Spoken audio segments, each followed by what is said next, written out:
For most of history, the land we now call Iran was known by another name. Persia, one of the most powerful and influential civilizations the world has ever seen. More than 2,500 years ago, Persian kings ruled vast territories stretching from the Indus Valley to the Mediterranean Sea. One of those kings, Cyrus the Great, made a decision that would forever link Persia to the Jewish people. He allowed the Jews, who had been exiled in Babylon, to return to Jerusalem and rebuild their temple. At that moment in history, the relationship between Persia and the Jewish people was not one of hostility. In fact, it was one of protection and restoration. Today, however, the modern state that occupies that same land, the Islamic Republic of Iran, is one of Israel's most determined adversaries. Iranian leaders describe Israel as an illegitimate state. Israel views Iran as its most dangerous strategic threat, particularly because of Iran's expanding missile program, its network of regional allies, and the possibility that it could one day develop nuclear weapons. Over the past decades, this rivalry has unfolded through proxy wars, cyber operations, covert assassinations, and military strikes across the Middle East. And now, in the present moment, that long shadow conflict has escalated into direct confrontation. In this video, we are going to follow the full historical arc of this rivalry from the ancient Persian Empire, through centuries of imperial change and religious transformation, into the creation of the modern Iranian state, and finally into the geopolitical struggle between Iran and Israel that shapes today's Middle East. We will examine how Persia became Iran, how the Iranian Revolution of 1979 reshaped regional politics, how Tehran built a network of allied groups across Lebanon, Syria, Iraq, and Gaza, and how Israel responded with its own strategy of deterrence, intelligence operations, and military intervention. Step B. We will trace the events that gradually transformed an ancient land, once associated with the protection of the Jewish people, into one of Israel's most powerful modern adversaries. Few rivalries in international politics are rooted in such a long historical transformation. The conflict between Iran and Israel is not simply a disagreement between two governments. It is the result of ideological change, regional power competition, religious identity, and strategic calculations that developed over decades. Understanding how those forces came together helps explain why the tensions we see today did not appear suddenly. They are the outcome of a long sequence of decisions, revolutions, wars, and shifting alliances. If you value long-form historical explanations that follow the facts step by step, make sure to like this video and subscribe. And in the comments, tell me where you are watching from and what time it is. And also share your perspective. At what moment in history do you think the relationship between Iran and Israel began to truly change? To understand that turning point, we have to go back more than 2 millennia to the rise of ancient Persia, when one of history's greatest empires first crossed paths with the Jewish people. In the 6th century before the Common Era, the Middle East was dominated by a succession of powerful empires that controlled vast territories through military conquest and administrative networks. Among them, the Babylonian Empire had established itself as a dominant force after defeating the Assyrians.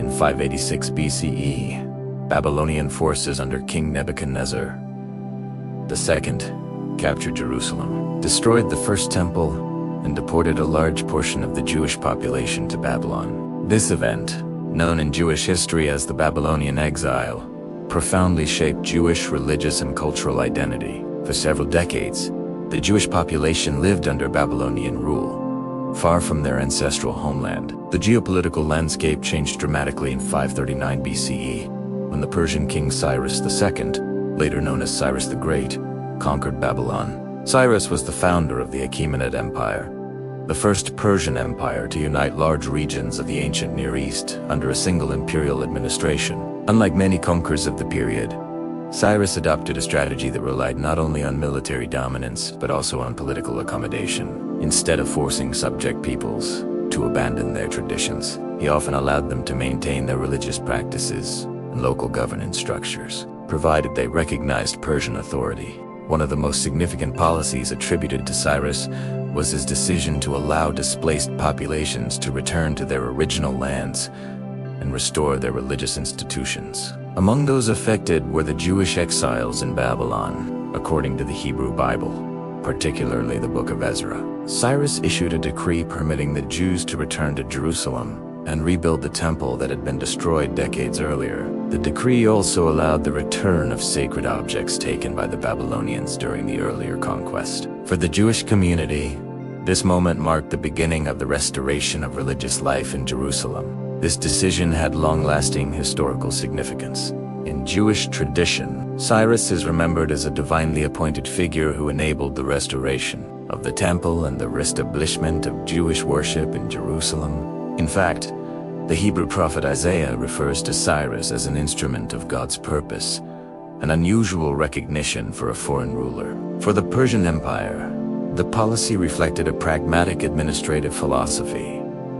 By supporting local religious institutions, imperial authorities could maintain stability across a vast and culturally diverse empire. At its height, the Achaemenid Empire extended from the eastern Mediterranean to Central Asia, and from the Caucasus to parts of the Indian subcontinent. It controlled key trade routes and governed a population composed of numerous languages, religions, and ethnic groups. Persian administration divided the empire into provinces known as satrapies, each governed by a satrap who answered to the central authority of the king. This structure allowed the empire to manage its immense territory with relative efficiency. The Persian Empire therefore played an indirect but important role in the survival and continuity of Jewish religious life in Jerusalem. For nearly 2 centuries, the region that included Judea remained within the Persian imperial sphere. During this time, Jewish religious institutions were rebuilt, and the Second Temple became the center of worship and community life.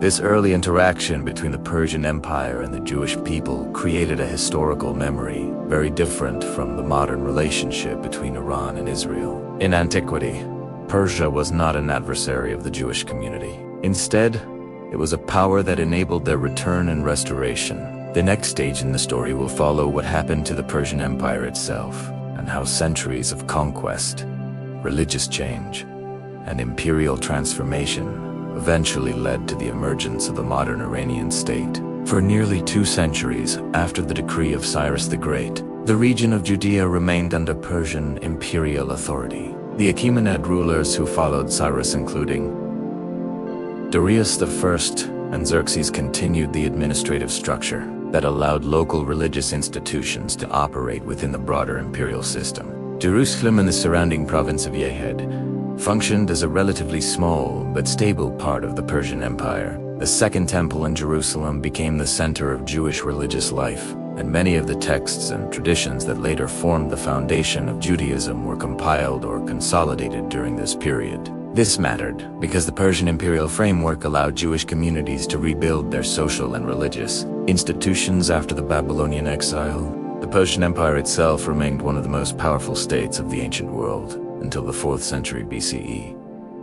Its vast territory connected cultures and trade routes across the Near East, Central Asia, and the Eastern Mediterranean. However, in 334 BCE, a new challenger emerged from the west.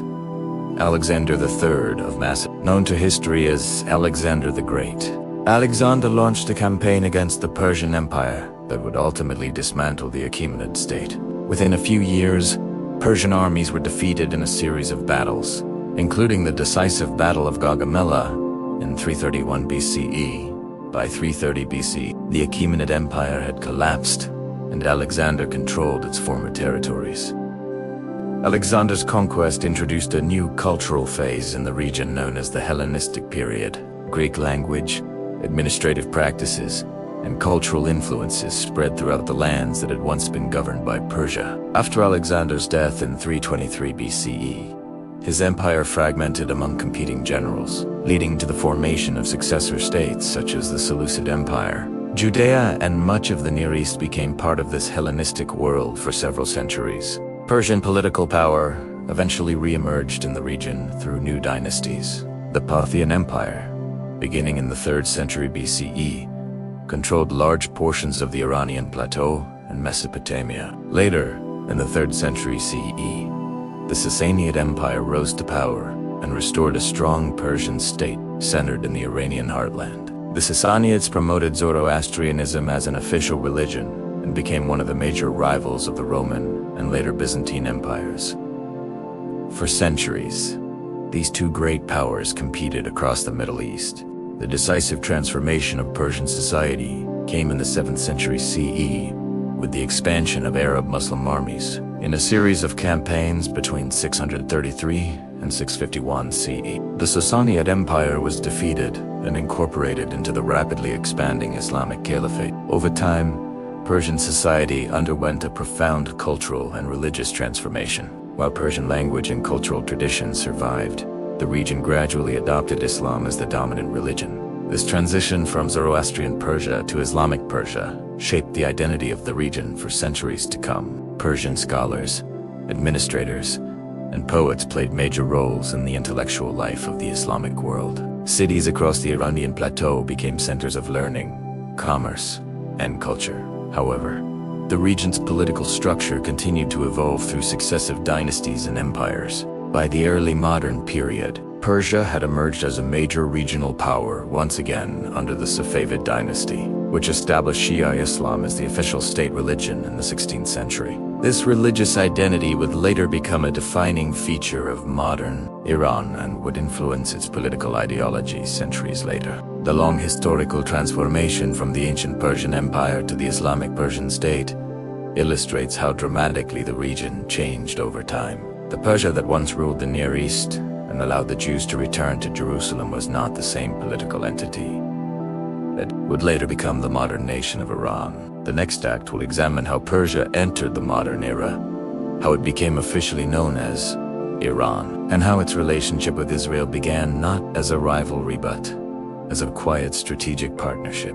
By the 18th and 19th centuries, the land historically known as Persia had entered a new political phase. The great empires that once dominated the region, the Achaemenid, Parthian, and Sassanid states, belonged to the distant past. Persia remained a recognizable cultural and political entity, but it now faced a different kind of challenge: the expanding influence of European imperial powers. During this period, Persia was ruled by the Qajar dynasty, which governed from 1789 to 1925.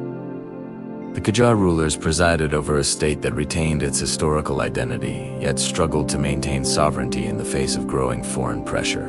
The Qajar state controlled a large territory that roughly corresponded to the Iranian plateau, but its internal administrative structure was relatively weak compared to the centralized bureaucracies emerging in Europe. Local governors often exercised considerable autonomy, and the central government relied heavily on traditional networks of landowners, tribal leaders, and religious authorities to maintain order. This decentralized structure made Persia vulnerable to external influence, particularly as industrialized powers such as the Russian Empire and Great Britain began expanding their strategic interests across Asia. By the 19th century, Persia had become a key arena in what historians call the Great Game, the geopolitical rivalry between the Russian and British empires for influence in Central Asia and the Middle East. Russia expanded southward into the Caucasus and Central Asia, while Britain sought to secure routes to India, the most valuable territory in its imperial system. Persia lay directly between these two strategic zones, making it an important buffer state. Throughout the 19th century, Persia signed a series of treaties with Russia after military defeats that forced it to cede significant territories in the Caucasus. These agreements reduced Persian territorial control and reinforced the perception that the state was losing its ability to resist external pressure. At the same time, British influence grew through commercial concessions and diplomatic agreements designed to protect imperial trade routes and communication lines. Foreign influence also extended into Persia's economic life. European powers obtained concessions granting them rights over infrastructure projects, trade monopolies, and natural resources. One of the most significant developments occurred in 1901, when a British entrepreneur named William Knox Darcy secured a concession to explore for oil in Persia. This agreement eventually led to the discovery of large oil reserves and the creation of the Anglo-Persian Oil Company, a precursor to modern energy corporations. Oil would soon transform Persia's strategic importance, making it a central focus of international attention in the 20th century. The growing presence of foreign powers and the perceived weakness of the Qajar monarchy led to increasing dissatisfaction among Persian intellectuals, merchants, and religious leaders. Many believed that the state needed political reform to protect national sovereignty and modernize its institutions. This pressure culminated in the Persian Constitutional Revolution of 1905 to 1911, a movement that sought to establish a constitutional monarchy and create a representative parliament known as the Majlis. The constitutional movement marked a significant turning point in Persian political history. It introduced the idea that the authority of the monarch should be limited by law, and that governance should involve participation from elected representatives. Although the revolution faced internal divisions and external interference from Russia and Britain, it planted the seeds of political modernization that would shape future debates about governance and national identity. By the early 20th century, Persia was therefore a country caught between historical tradition and modern transformation. It possessed a deep cultural legacy dating back thousands of years. Yet its political institutions were struggling to adapt to a rapidly changing global environment dominated by industrial powers. The pressures created during the Qajar era set the stage for a major shift in leadership that would redefine the country's identity and eventually lead to the adoption of a new national name: Iran. The next part will follow how a military officer named Reza Khan rose to power, ended the Qajar dynasty, and began the process of transforming Persia into the modern state of Iran. By the early 20th century, Persia faced a combination of internal instability and external pressure that weakened the authority of the Qajar monarchy. The Constitutional Revolution had introduced the idea of parliamentary governance, but the state remained fragile. Regional power brokers, tribal leaders, and foreign interests continued to influence political life. At the same time, the discovery of oil had made Persia strategically more valuable to outside powers, particularly Great Britain, which relied heavily on Persian oil to supply the Royal Navy. In this environment of political fragmentation and economic dependence, the stage was set for the rise of a new leader who promised order and national revival.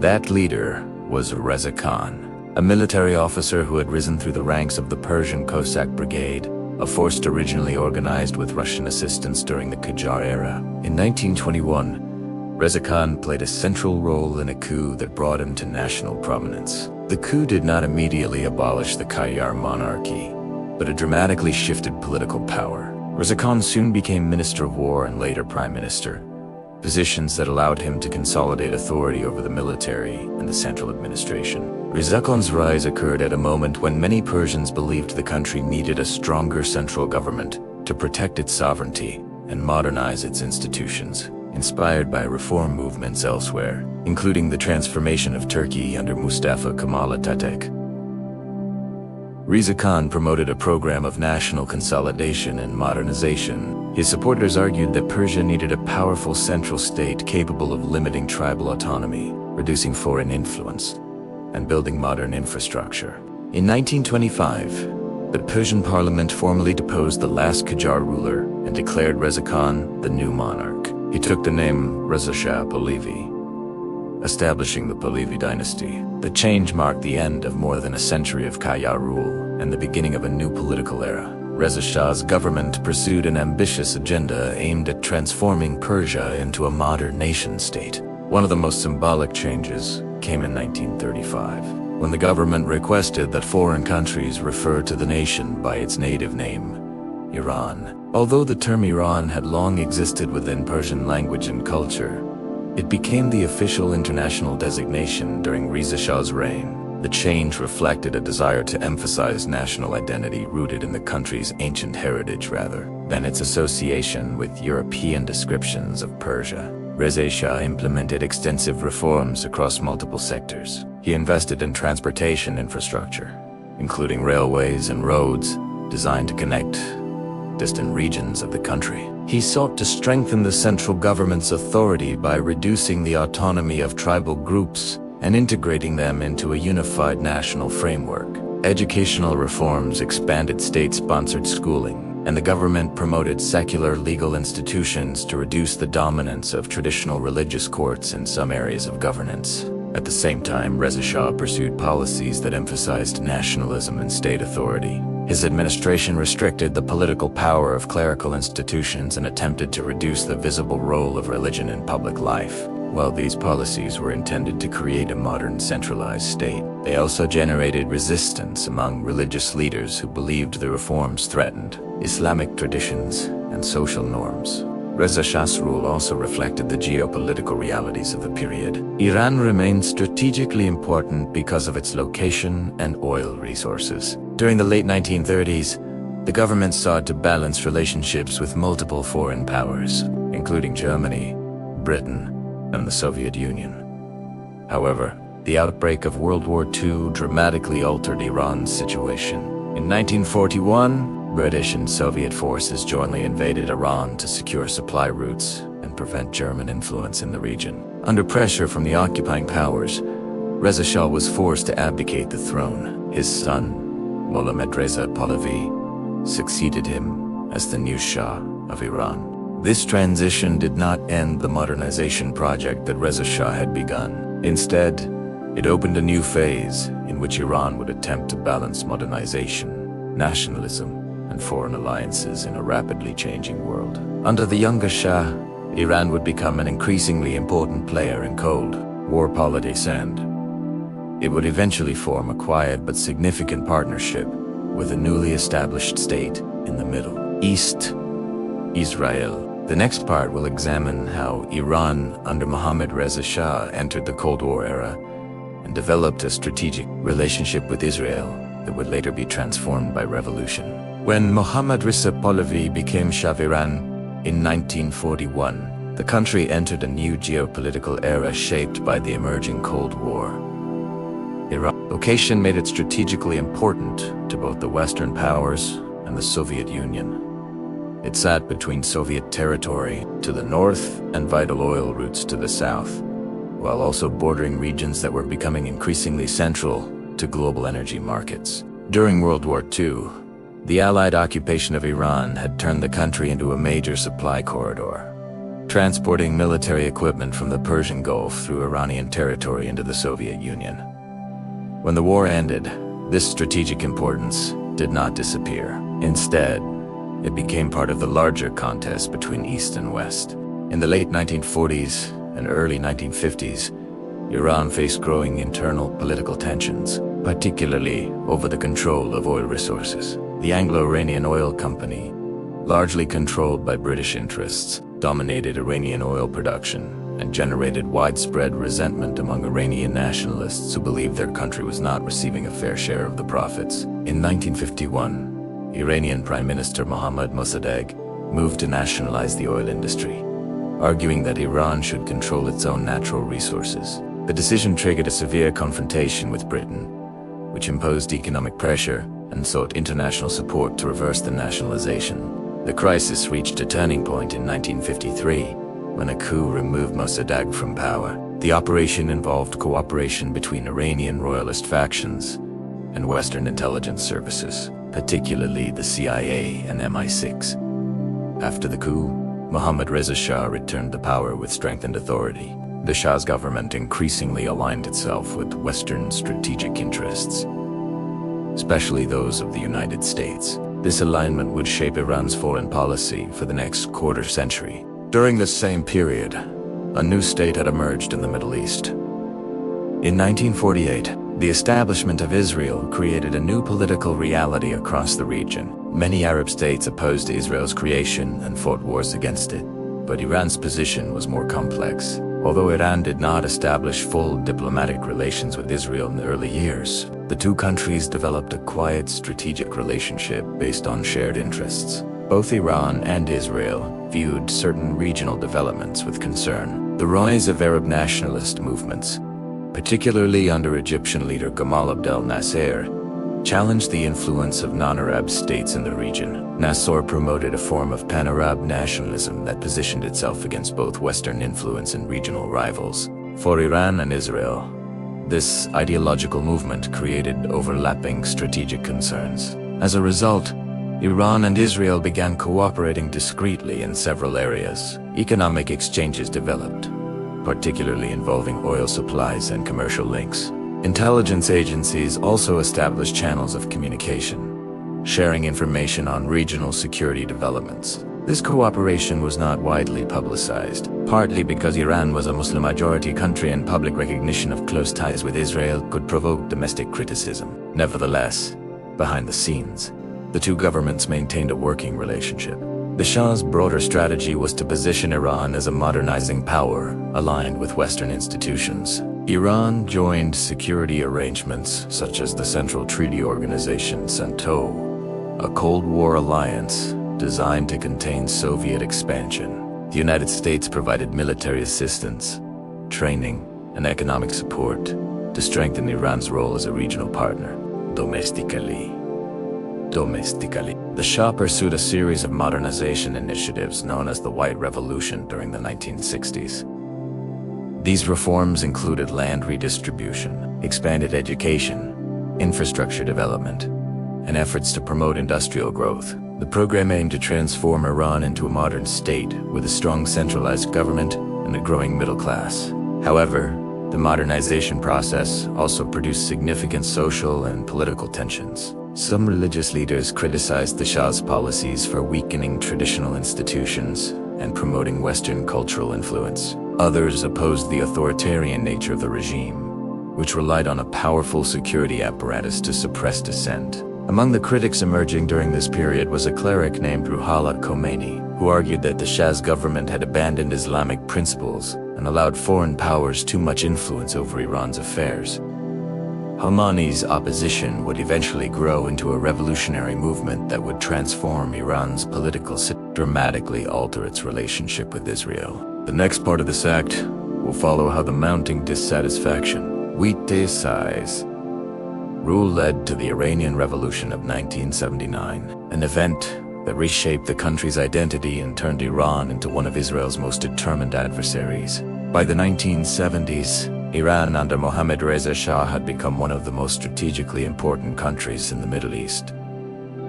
The country possessed vast oil reserves, maintained a large military supported by Western technology, and occupied a crucial geographic position between the Soviet Union and the Persian Gulf. The Shah's government presented Iran as a rising regional power and promoted a vision of rapid modernization. New highways, industrial projects, and educational institutions expanded across the country. Tehran itself grew into a large and modernizing capital. Yet beneath this outward image of development, significant tensions were building within Iranian society. The Shah's political system was highly centralized, and meaningful political opposition was limited.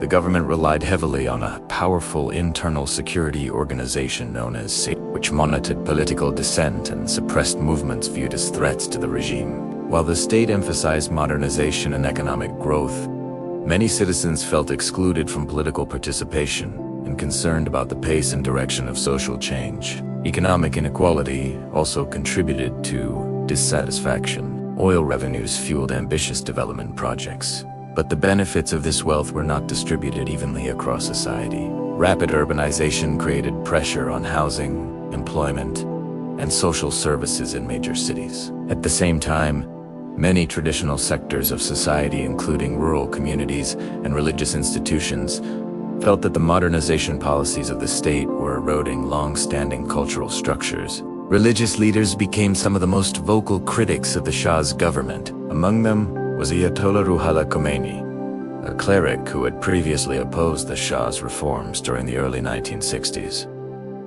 Khomeini argued that the government's policies weakened Islamic values and allowed foreign influence, particularly from the United States, to dominate Iranian affairs. His speeches and writings criticized both the political authority of the Shah and the broader direction of Iranian society. Because of his opposition, Khomeini was eventually forced into exile. However, exile did not silence his influence. Through recorded sermons and written messages distributed within Iran, he continued to inspire a network of supporters who viewed him as a symbol of resistance to the monarchy. By the late 1970s, protests began spreading across multiple segments of Iranian society. Students, religious groups, urban workers, and intellectuals participated in demonstrations that called for political reform or the removal of the Shah entirely. As protests intensified, clashes between demonstrators and security forces increased. What began as scattered opposition gradually evolved into a nationwide movement. In 1978, the situation escalated rapidly. Large demonstrations took place in several major cities, including Tehran, Qom, and Tabriz. Strikes disrupted economic activity, including operations within the oil industry. The government struggled to restore stability as the scale of the protests expanded. Each confrontation between security forces and demonstrators often produced further mobilization rather than calming the situation. By early 1979, the political order that had governed Iran for decades began to collapse. Mohammad Reza Shah left the country in January 1979, officially for medical treatment, but effectively ending his rule. Shortly afterward, Ayatollah Khomeini returned to Iran from exile, greeted by massive crowds in Tehran. Within weeks, revolutionary forces dismantled the remaining structures of the monarchy. The Pahlavi dynasty, which had ruled Iran since 1925, came to an end. In its place, a new political system emerged. The Islamic Republic of Iran. The revolution fundamentally transformed the country's political ideology, governance, and foreign policy orientation. This transformation had immediate consequences for Iran's relationship with the outside world. The revolutionary leadership rejected the Shah's close alignment with Western powers and sought to redefine Iran's role in regional politics. Among the countries most affected by this shift was Israel. The quiet partnership that had existed during the Shah's era would soon disappear, replaced by a new ideological hostility that would shape Middle Eastern geopolitics for decades. The next act will examine the Iranian Revolution of 1979 in detail, and how the creation of the Islamic Republic turned Iran into one of Israel's most determined adversaries. The events of 1979 transformed Iran more dramatically than any political change the country had experienced in the 20th century. What began as widespread protests against the monarchy of Mohammad Reza Shah Pahlavi evolved into a full-scale revolution that replaced a secular, Western-aligned state with a new political system built around religious authority. This transformation did not occur overnight. It was the result of mounting political frustration, economic tension, and ideological mobilization that had been building for years. By the late 1970s, demonstrations against the Shah had grown increasingly large and organized. Protesters came from a wide range of social groups: university students, urban workers, merchants from traditional intellectuals, and religious communities. Although their motivations differed, many Shia believed that a monarchy had become disconnected from Iranian society and too dependent on foreign support, particularly from the United States. As protests spread across major cities, the government struggled to restore control. Security forces attempted to disperse demonstrations, sometimes using lethal force. These confrontations often intensified public anger rather than suppressing it. Large funerals for those killed during protests became new gatherings for political mobilization, creating a cycle in which each confrontation generated further demonstrations. At the center of the revolutionary movement was Ayatollah Ruhollah Khomeini, the cleric who had spent years criticizing the Shah's policies from exile. From abroad, Khomeini continued to communicate with supporters inside Iran through recorded speeches and written messages that circulated widely among religious networks and student groups. His message framed the struggle not only as a political revolt against the monarchy, but also as a moral and religious struggle against corruption and foreign domination. The Shah attempted several strategies to calm the unrest, including replacing key officials and promising political reforms. However, by the end of 1978, the scale of the protests made it increasingly difficult for the government to maintain authority. Economic strikes disrupted major sectors of the economy, including oil production, which was vital to Iran's national revenue. Transportation networks slowed, businesses closed, and the administrative machinery of the state began to falter. In January 1979, the Shah left Iran, officially citing medical reasons and the need to reduce tensions. In reality, his departure marked the effective collapse of monarchical authority. With the Shah gone, political power in Iran rapidly shifted toward revolutionary organizations and religious leadership networks. Only weeks later, Ayatollah Khomeini returned to Tehran, arriving to enormous crowds that filled the streets. His return symbolized the success of the revolutionary movement, Within days, revolutionary groups began dismantling the remaining structures of the old regime. Military units gradually declared neutrality or joined the revolutionaries, further weakening any remaining resistance from loyalist forces. In February 1979, the monarchy formally ended. Iran was no longer a kingdom ruled by the Pahlavi dynasty. Instead, it was moving toward a new political system that would soon be institutionalized through a national referendum. Later that year, the country officially became the Islamic Republic of Iran. This transformation marked more than a change of leadership. It introduced a new governing philosophy in which political authority would be connected to religious leadership. The Constitution of the Islamic Republic established the position of supreme leader, a role designed to guide the state according to Islamic principles and revolutionary ideology. The revolution also signaled a dramatic shift in Iran's foreign policy. The previous government had maintained close ties with the United States and quiet cooperation with Israel. The new revolutionary leadership rejected those relationships and framed its international outlook in terms of resistance to Western influence and opposition to what it described as unjust regional structures.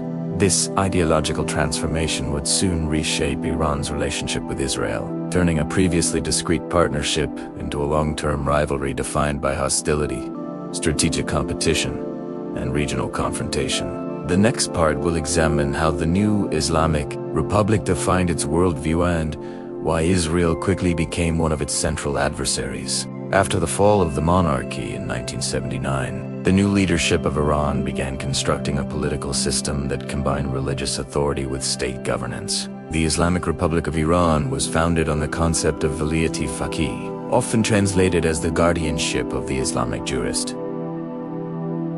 Under this framework, ultimate political authority would rest with a senior religious scholar responsible for guiding the country according to Islamic law and revolutionary principles. This role became the position known as the Supreme Leader, first held by Ayatollah Ruhollah Khomeini. The new constitution created a hybrid system that included elected institutions as a president and a parliament alongside powerful religious bodies that could oversee and limit political decisions. Among these institutions was the Guardian Council, which had the authority to review legislation and approve candidates for public office. This structure ensured that the political system remained aligned with the ideological foundations of the revolution. From the beginning, the revolutionary leadership framed Iran's foreign policy in terms of resistance against what it described as oppressive global structures. The revolution had been built partly on criticism of foreign influence during the Shah's era, particularly the role of the United States in Iranian politics. As a result,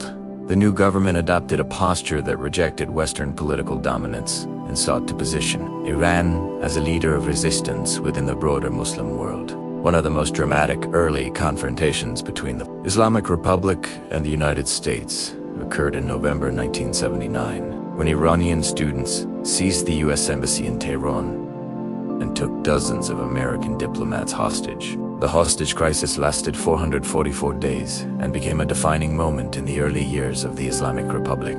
For the revolutionary leadership, the takeover symbolized defiance against perceived foreign interference. For the United States and much of the international community, it represented a serious violation of diplomatic norms.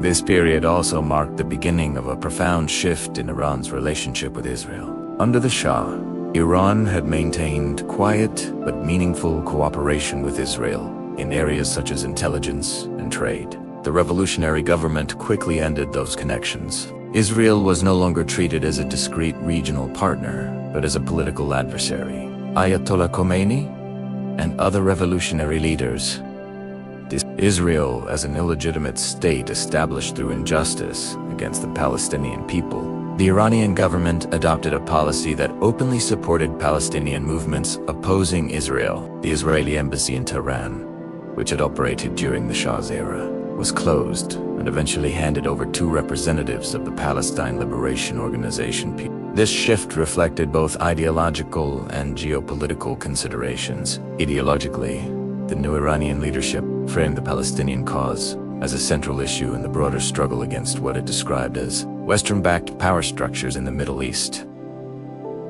Politically, supporting Palestinian groups allowed Iran to position itself as a champion of resistance within the region. However, the transformation of Iran's foreign policy occurred in a volatile regional environment. In 1980, only a year after the revolution, Iran was drawn into a major war when Iraq, under the leadership of Saddam Hussein, launched an invasion. The conflict would become one of the longest conventional wars of the 20th century. The Iran-Iraq War would deeply influence Iran's strategic outlook. It forced the new government to mobilize large segments of society, build military structures capable of sustaining long conflict, and develop networks of regional alliances that would later play significant roles in the broader Middle Eastern balance of power. Understanding this war is essential to understanding how Iran later developed its regional strategy,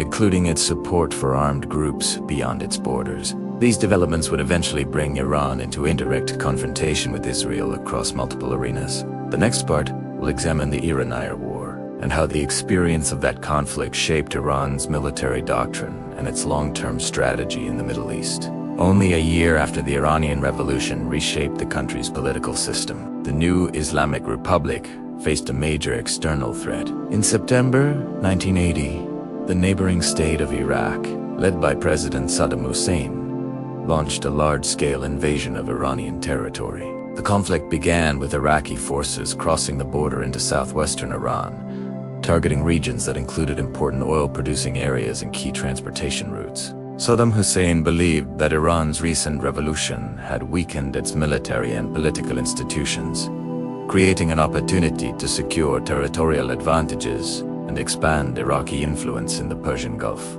The Iraqi leadership also feared the ideological impact of Iran's revolution. The new Iranian government promoted a revolutionary Islamic ideology that challenged existing political systems across the region. Iraq, which had a significant Shia population governed by a Sunni-led government under Saddam Hussein, worried that revolutionary ideas from Iran could inspire internal unrest. These concerns contributed to Saddam Hussein's decision to initiate the invasion. At the beginning of the war, Iraq expected a quick victory. Iranian military structures had been disrupted by the revolution, and many officers associated with the previous regime had been removed from command positions. However, the conflict did not unfold as Iraq had anticipated. Instead of collapsing, Iran mobilized a large national resistance that combined remaining elements of the regular army with newly formed revolutionary forces. One of the most important institutions created during this period was the Islamic Revolutionary Guard Corps, often referred to as the IRGC.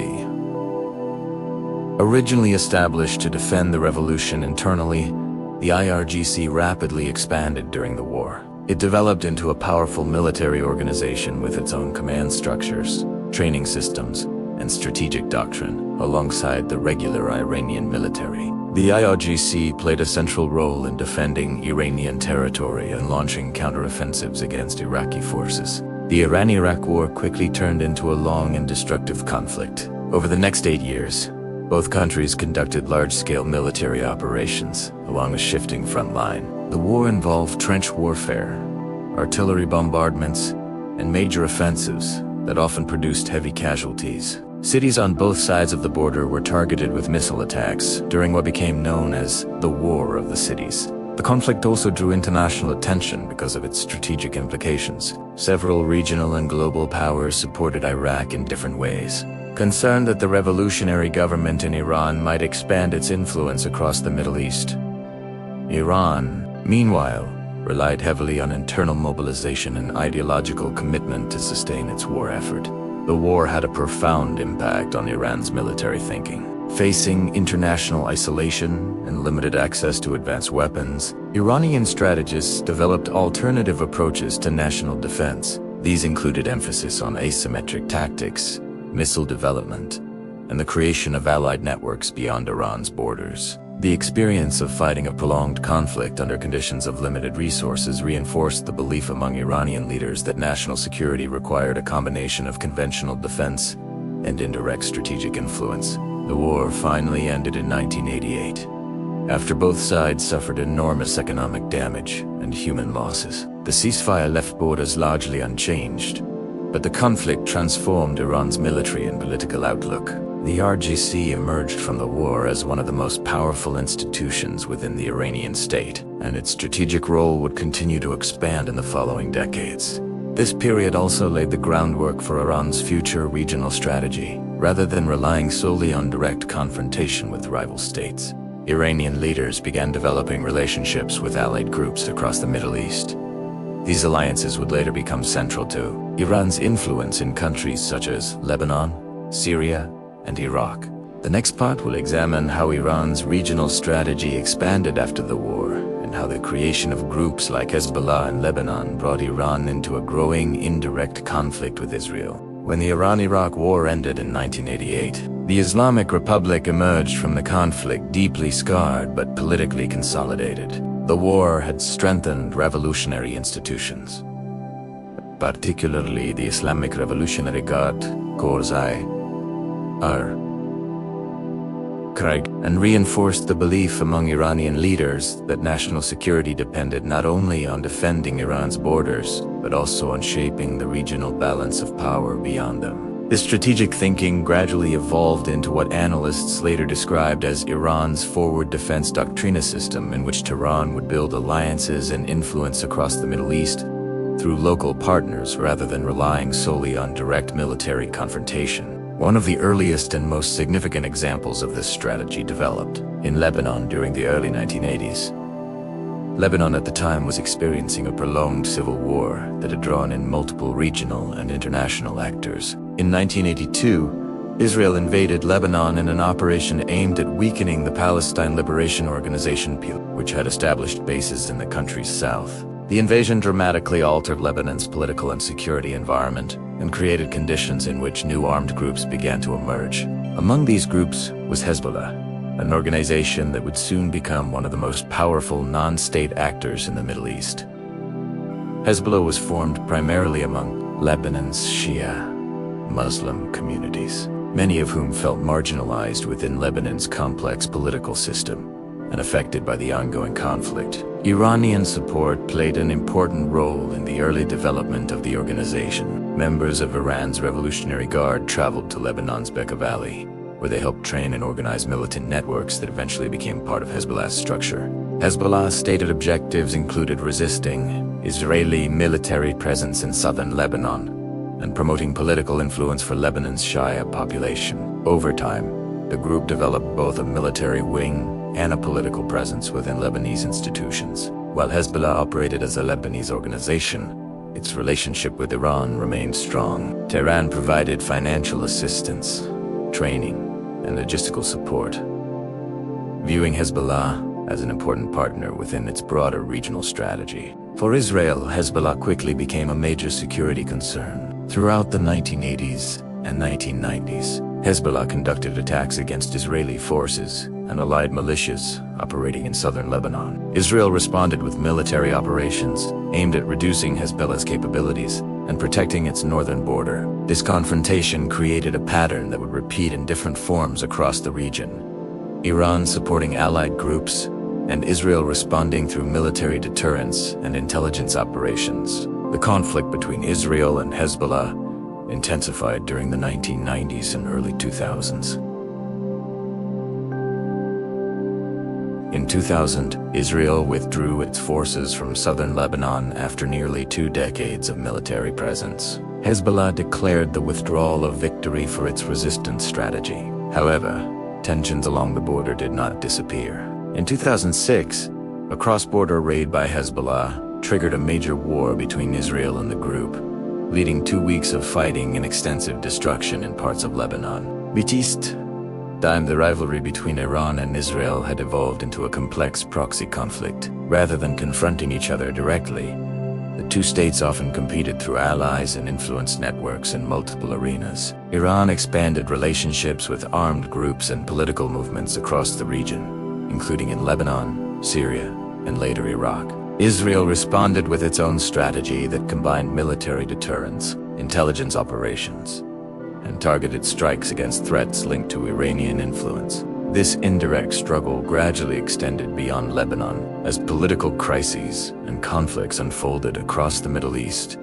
in the following decades. Iran and Israel increasingly found themselves involved in overlapping theaters of competition. The next act will examine how this rivalry expanded across the region, particularly in Syria, Gaza, and Iraq, and how Iran's network of regional allies brought it into an increasingly complex confrontation with Israel. By the early 1990s, the rivalry between Iran and Israel had evolved into a strategic competition that extended far beyond their own borders. Neither country shared a direct frontier, and both understood that open war would carry enormous regional risks. Instead, the conflict increasingly unfolded through indirect arenas involving political alliances, intelligence operations, and support for local actors across the Middle East.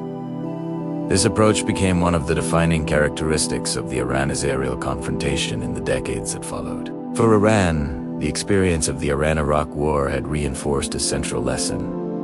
Relying solely on conventional military power was not enough to ensure national security. Iranian strategists believed that threats could emerge from multiple directions, especially given the presence of US military forces and allied governments across the region. In response, Iranian leaders developed a long-term strategy aimed at expanding their influence through regional partnerships. This network of relationships would later be described by some analysts as part of Iran's axis of resistance, a group of organizations and governments that opposed Israel and Western influence in the Middle East. One of the most important components of this network remained Hezbollah in Lebanon. During the 1990s, Hezbollah grew from a relatively small militant movement into a highly organized political and military actor. The group expanded its social services, built political representation within the Lebanese government, and strengthened its armed capabilities. Iranian financial and logistical support contributed to this growth, helping Hezbollah develop more sophisticated military resources over time. For Iran, Hezbollah served as a strategic partner, positioned directly along Israel's northern border. At the same time, Iran gradually expanded relationships with other actors in the region. Among these were various Palestinian groups involved in the conflict with Israel. Iran expressed political support for the Palestinian cause and developed ties with organizations that opposed Israeli policies in the Palestinian territories. These relationships were not identical to Iran's connection with Hezbollah, but they reflected Tehran's broader effort to build influence within multiple areas of the Middle East.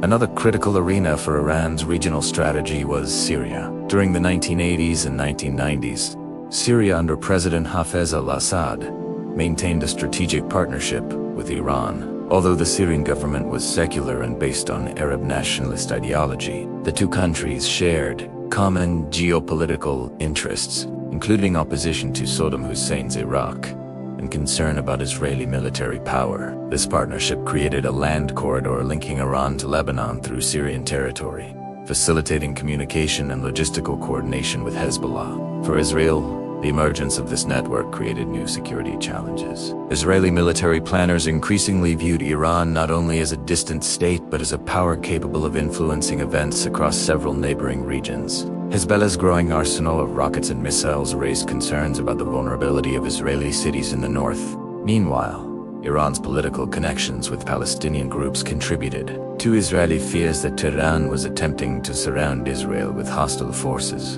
In response, Israel developed its own strategy aimed at countering Iranian influence. This strategy included intelligence gathering, cooperation with international partners, and targeted operations designed to disrupt the expansion of Iranian-backed networks.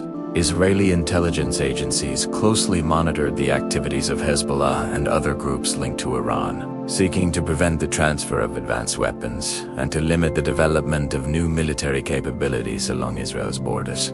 Throughout the 1990s, the Iran-Israel rivalry remained largely indirect. However, the geographic scope of the competition continued to widen. Events in Lebanon, Syria, and the Palestinian territories increasingly connected regional conflicts to the broader strategic contest between Tehran and Jerusalem. The next part will examine how the rivalry intensified during the early 21st century, particularly as new conflicts in Iraq and Syria opened additional arenas for competition between Iran and Israel. The early 21st century brought major upheavals to the Middle East that significantly reshaped the strategic environment. in which Iran and Israel operated. One of the most consequential events occurred in 2003, when the United States led an invasion of Iraq that removed Saddam Hussein from power. The fall of Saddam's government created a dramatic shift in the regional balance. Iraq, which had once served as a powerful counterweight to Iranian influence,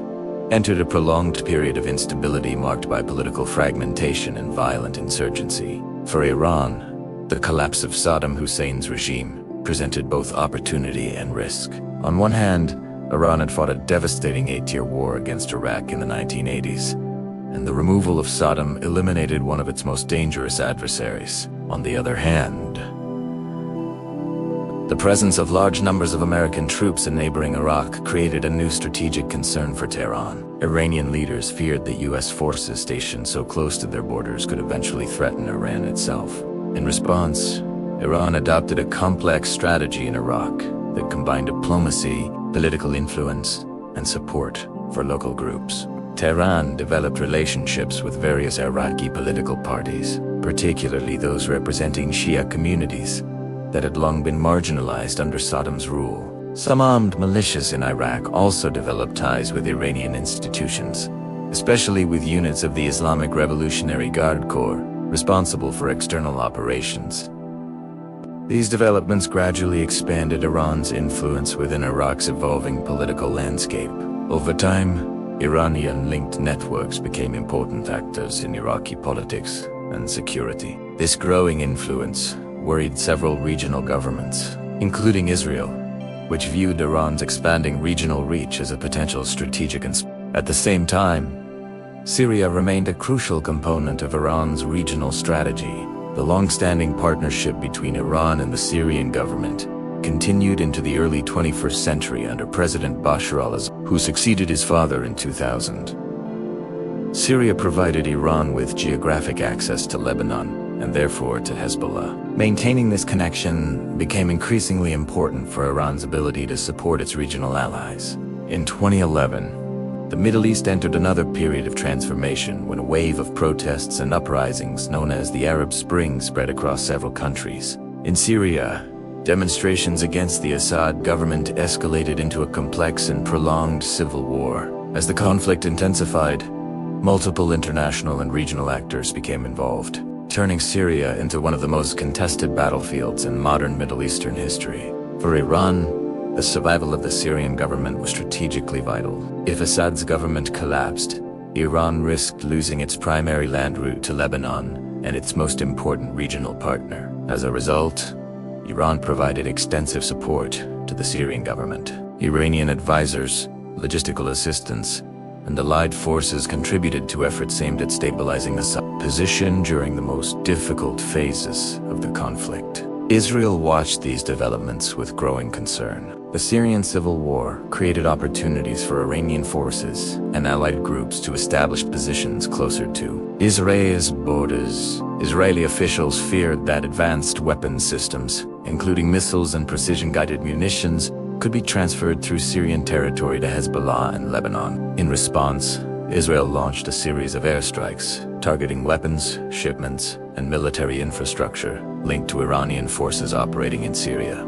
These strikes represented a new phase in the Iran-Israel rivalry. While the two countries still avoided direct warfare, their forces were now operating within the same geographic theater. Israeli aircraft targeted Iranian-linked facilities, while Iranian-supported groups attempted to strengthen their presence in areas of Syria near Israel's northern frontier.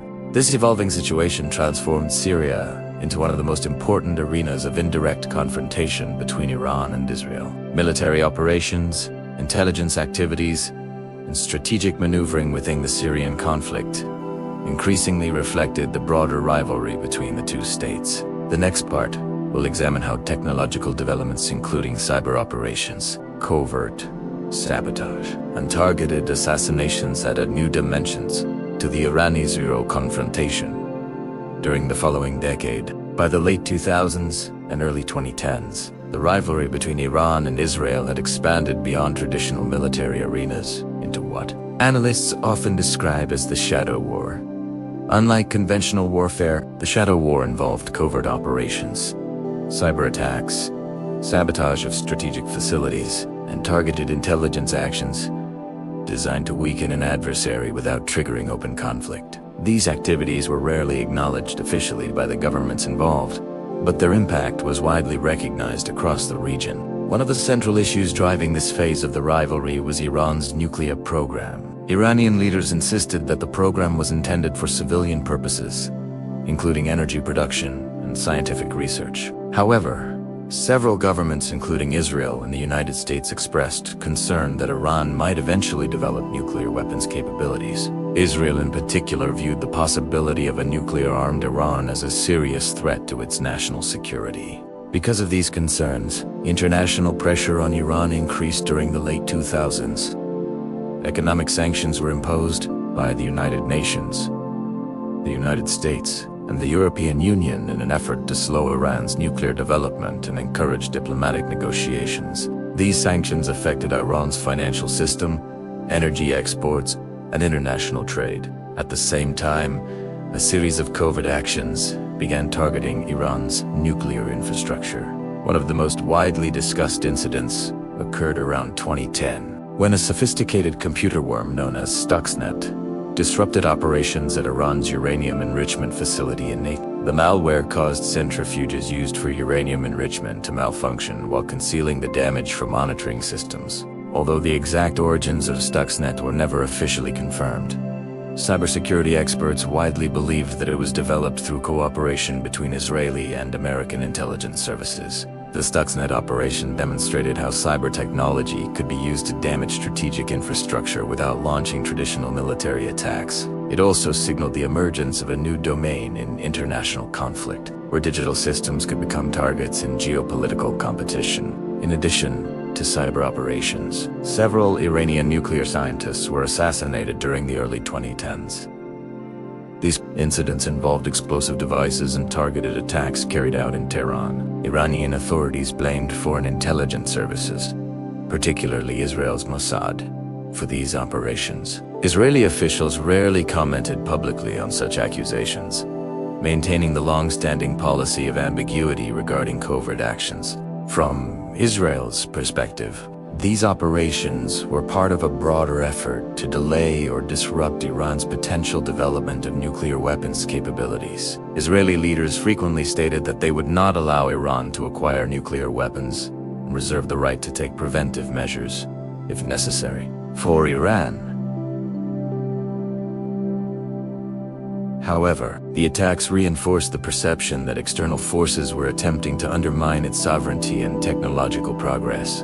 During the same period, the shadow war also extended to the maritime domain. Commercial ships and oil tankers linked to Iran and Israel were reportedly targeted in a series of mysterious incidents in the Red Sea and the Gulf of Oman. These events included explosions, sabotage operations, and cyber interference with navigation systems. Although responsibility was rarely confirmed, many analysts viewed these actions as part of the ongoing covert confrontation between the two countries. The shadow war allowed both Iran and Israel to pursue strategic objectives, while attempting to avoid the consequences of open warfare. Yet the accumulation of these covert actions also increased tensions and mistrust between the two governments. Each incident reinforced the belief that the other side was engaged in a long-term campaign of strategic pressure. By the end of the 2010s, the rivalry had reached a point where indirect confrontation was occurring across multiple domains: cyber operations, intelligence activities, proxy conflicts, and targeted strikes. The next stage would bring even more visible developments, as regional crises and technological advances pushed the two countries closer to direct confrontation. The next part will examine how the rivalry intensified during the late 2010s and early 2020s, including the role of drone technology, missile development, and rising tensions across the region. By the late 2010s and early 2020s, the rivalry between Iran and Israel had entered a new technological and strategic phase. The competition was no longer limited to covert intelligence operations or proxy conflicts in Lebanon and Syria. Instead, the confrontation increasingly involved advanced weapon systems, long-range missiles, and drone technology that allowed both sides to project power across greater distances. These developments gradually reduced the buffer that had previously separated indirect confrontation from direct military risk. One of the most significant areas of development for Iran during this period was its ballistic missile program. Over the years, Iranian engineers had developed a range of missile systems capable of reaching targets across the Middle East. Iranian leaders described these systems as a necessary component of national defense, particularly given the country's experience during the Iran-Iraq War and its limited access to advanced Western weapons systems. However, Israeli officials viewed the expansion of Iran's missile capabilities as a direct strategic concern, especially if those missiles could be combined with advanced guidance systems or potentially armed with unconventional warheads in the future. Alongside missile development, Iran also invested heavily in unmanned aerial vehicles, commonly known as drones. These systems offered several advantages. They could be produced at relatively lower cost than traditional aircraft, deployed across long distances, and used for both surveillance and offensive operations. Iranian drone technology began appearing in multiple regional conflicts through allied groups, including in Iraq, Syria, and Yemen. The growing presence of drones in these conflicts demonstrated how non-state actors could access increasingly sophisticated military tools.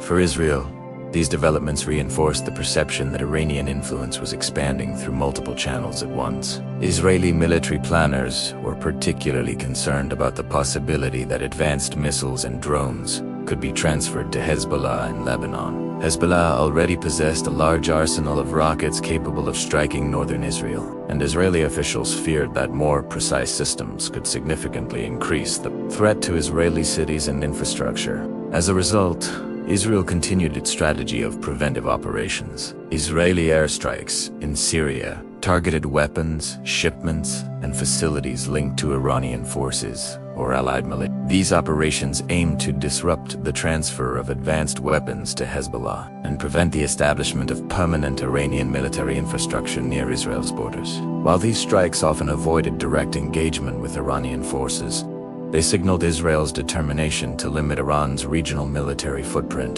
The rivalry also expanded into other areas of the Middle East. In Yemen, the ongoing conflict between government forces and the Houthi movement attracted international attention. The Houthis developed missile and drone capabilities that allowed them to strike targets across the region. Although the Yemeni conflict had its own internal dynamics, the broader geopolitical environment connected it to the wider strategic competition involving Iran and several regional powers. Throughout these years, both Iran and Israel continued to emphasize deterrence. Iranian leaders argued that their regional alliances and missile capabilities were necessary to prevent foreign attacks. Israeli leaders insisted that their military actions were intended to prevent threats from reaching Israel's borders. This cycle of action and response created an increasingly tense environment in which both sides sought to strengthen their strategic positions while avoiding a full-scale war. However, as weapons technology improved and regional conflicts intensified, the margin for miscalculation grew smaller. Drone strikes, missile launches, and covert operations all carried the risk of triggering retaliation that could escalate beyond the control of decisions. By the early 2020s, the long-standing shadow conflict between Iran and Israel was approaching a critical threshold. Events across the region, including developments in Syria, Gaza, and other strategic areas of war, gradually pushing the two countries closer to the possibility of direct confrontation. The next act will examine how the nuclear issue, regional crises, and escalating military incidents during the 2020s brought Iran and Israel to the edge of open conflict. The issue that has most consistently defined the strategic rivalry between Iran and Israel in the 21st century is Iran's nuclear program. While tensions between the two countries had already developed through proxy conflicts and regional competition, the possibility that Iran might eventually acquire nuclear weapons introduced an entirely new level of concern within Israeli security planning and international diplomacy. Iran's nuclear program did not begin with the Islamic Republic. In fact, its origins date back to the 1950s, during the reign of Mohammad Reza Shah. At that time, Iran participated in the United States Atoms for Peace initiative, which encouraged civilian nuclear research among allied countries. The Shah's government established nuclear research facilities and pursued plans to develop nuclear energy as part of a broader modernization effort.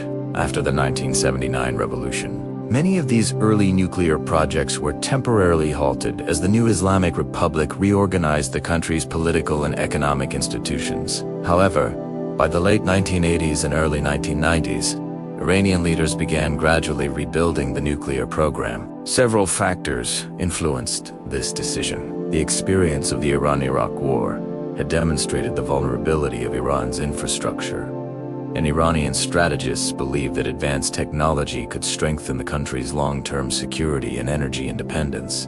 Iranian officials consistently stated that their nuclear program was intended for peaceful purposes, including electricity generation and medical research. Iran remained a signatory to the Nuclear Non-Proliferation Treaty.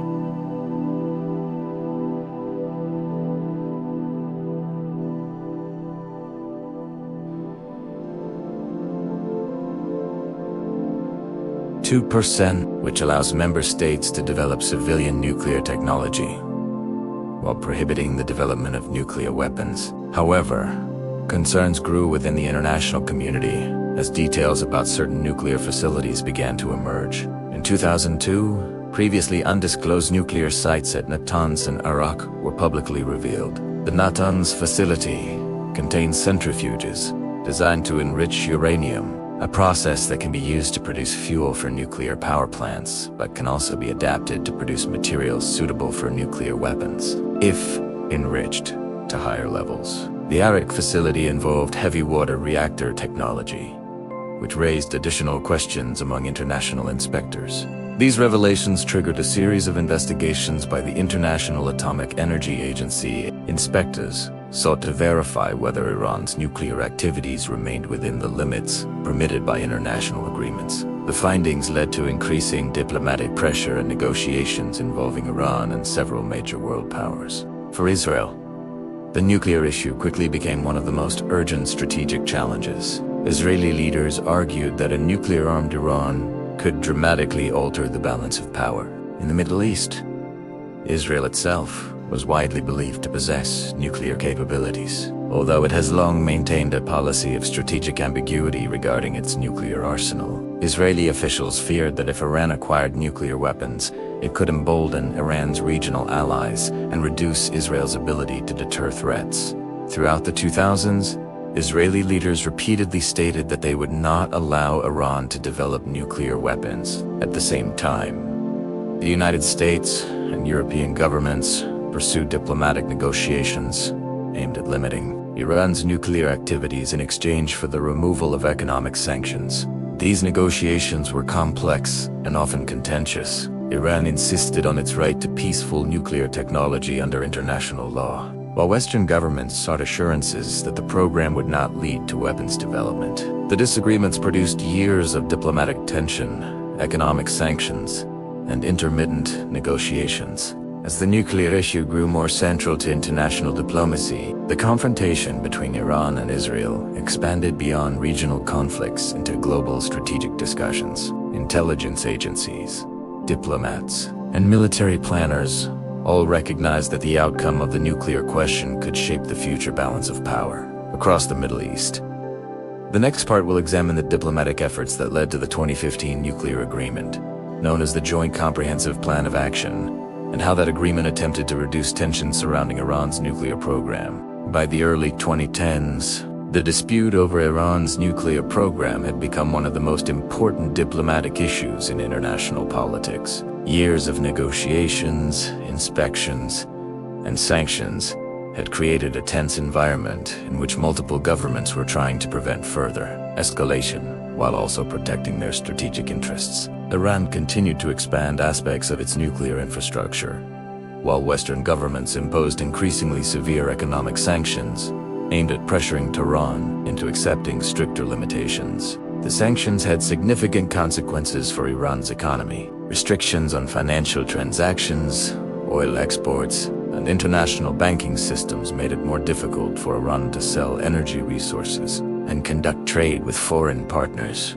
Inflation increased, currency values fluctuated, and economic uncertainty affected many sectors of Iranian society. Iranian leaders publicly criticized the sanctions as unjust, arguing that they punished the civilian population while targeting a nuclear program that Iran insisted was peaceful. Despite these tensions, diplomatic channels remained active. Negotiations involved Iran and a group of world powers commonly referred to as the P5+1. The United States, the United Kingdom, France, Russia, China, and Germany. These countries sought to design an agreement that would limit Iran's nuclear capabilities in ways that could be verified by international inspectors while offering Iran relief from the most severe economic sanctions. After several rounds of discussions held in various international locations including Geneva, Vienna, and Lausanne, the parties reached a comprehensive agreement.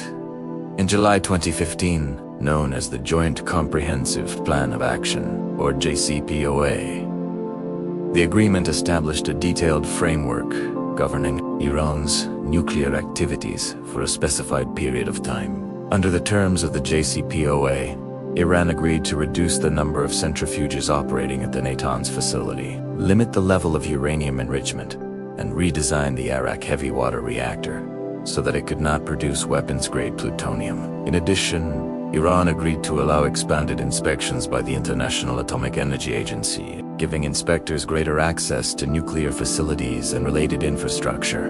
In exchange for these commitments, the United States, the European Union, and the United Nations agreed to lift many of the economic sanctions that had been imposed on Iran. The goal of the agreement was to create a system in which Iran could maintain a civilian nuclear program while providing international assurance that it was not pursuing nuclear weapons. The JCPOA was welcomed by many governments and international organizations as a significant diplomatic achievement. Supporters argued that it reduced the immediate risk of nuclear proliferation in the Middle East and created a structured process for monitoring Iran's activities. The agreement was also viewed as a demonstration that sustained diplomacy could resolve complex security disputes. However, the agreement was not universally accepted. Israel strongly opposed the JCPOA, arguing that it did not sufficiently prevent Iran from eventually developing nuclear weapons capabilities. Israeli leaders expressed concern that some restrictions in the agreement would expire after several years, potentially allowing Iran to expand its nuclear program again in the future. They also argued that the deal did not address Iran's missile development or its support for regional allies, such as Hezbollah. Within the United States and other countries,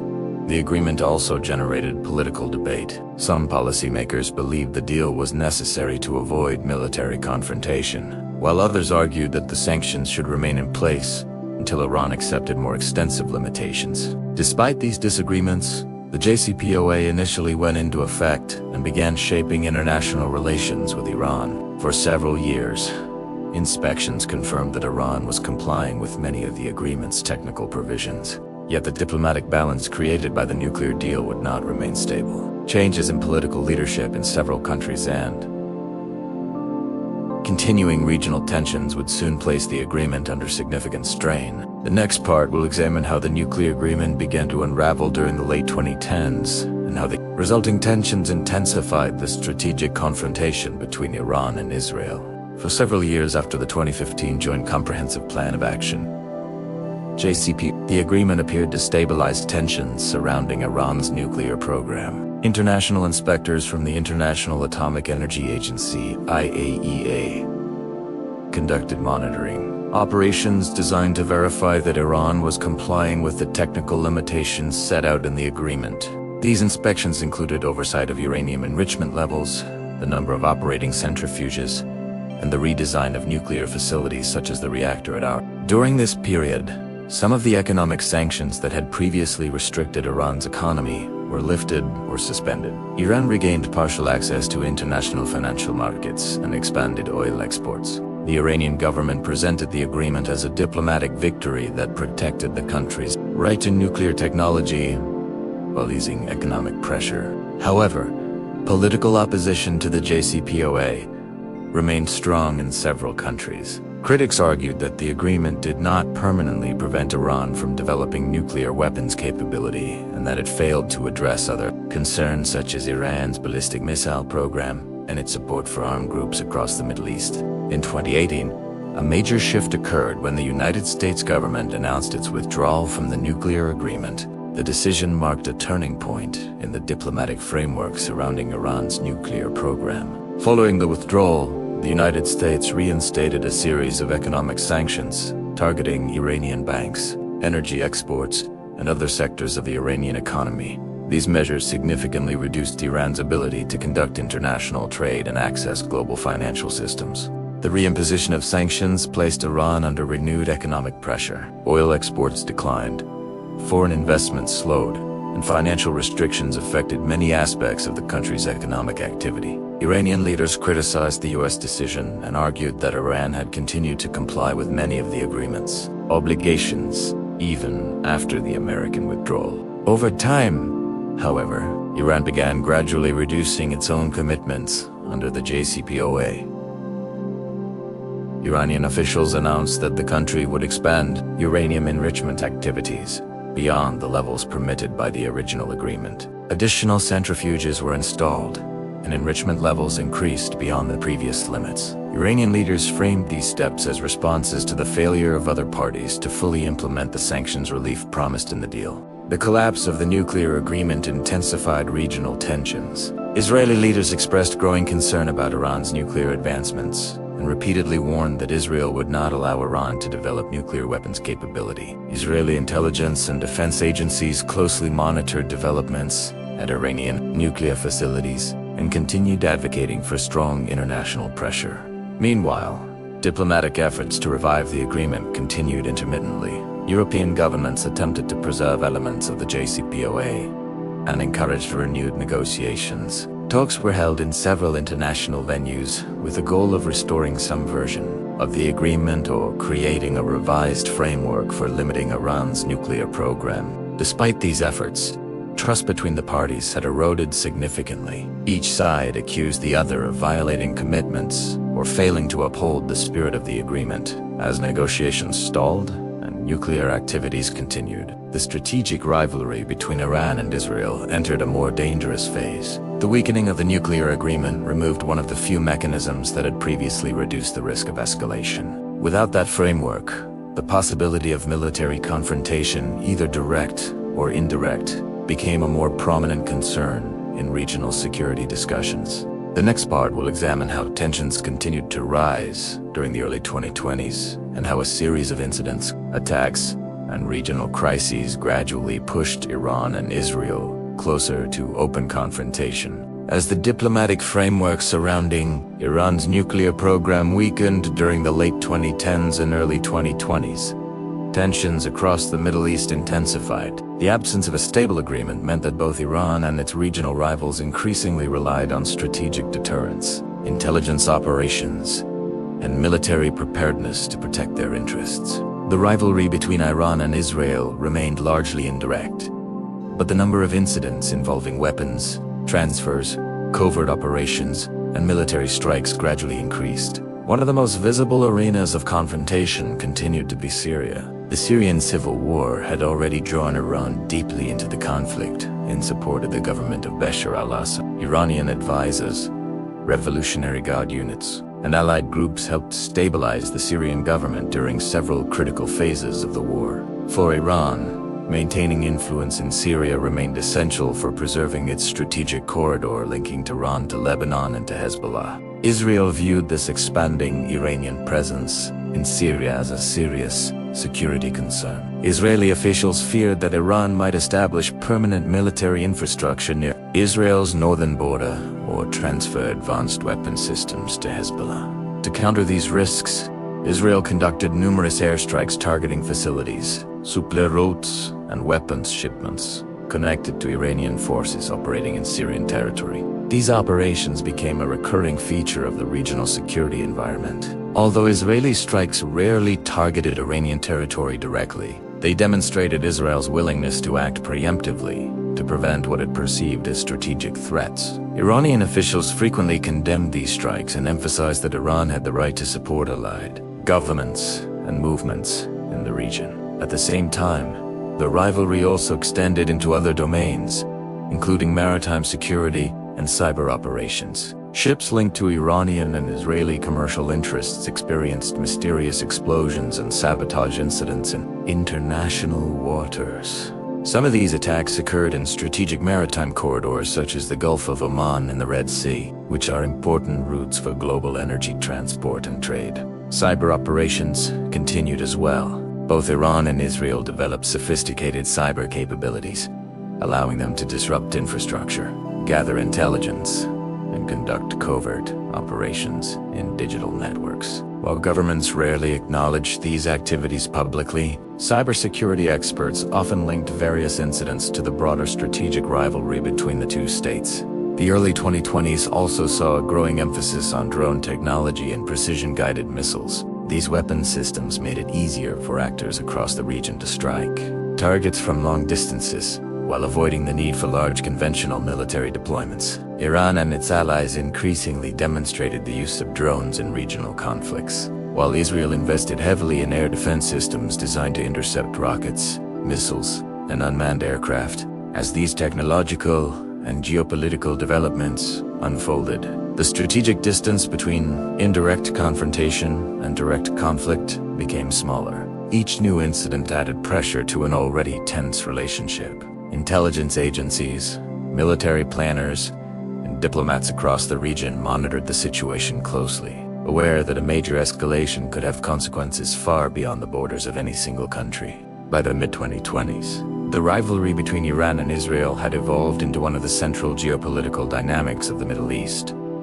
The two countries remained locked in a long-running contest involving regional alliances, technological competition, and ideological disagreement. The next act will examine how developments during the 2020s, including rising regional instability and increasing military incidents, brought Iran and Israel closer than ever to the possibility of direct confrontation. And by the early 2020s, the rivalry between Iran and Israel had already been shaped by decades of indirect conflict, covert operations, and regional competition. Yet the geopolitical environment of the Middle East was entering another period of instability that would push tensions to a new level. Multiple conflicts were unfolding simultaneously across the region, and each of them had the potential to draw Iran and Israel into closer confrontation. One of the most significant developments was the continued instability in Syria. Although the Syrian government had regained control over large parts of the country with the assistance of Iran and Russia,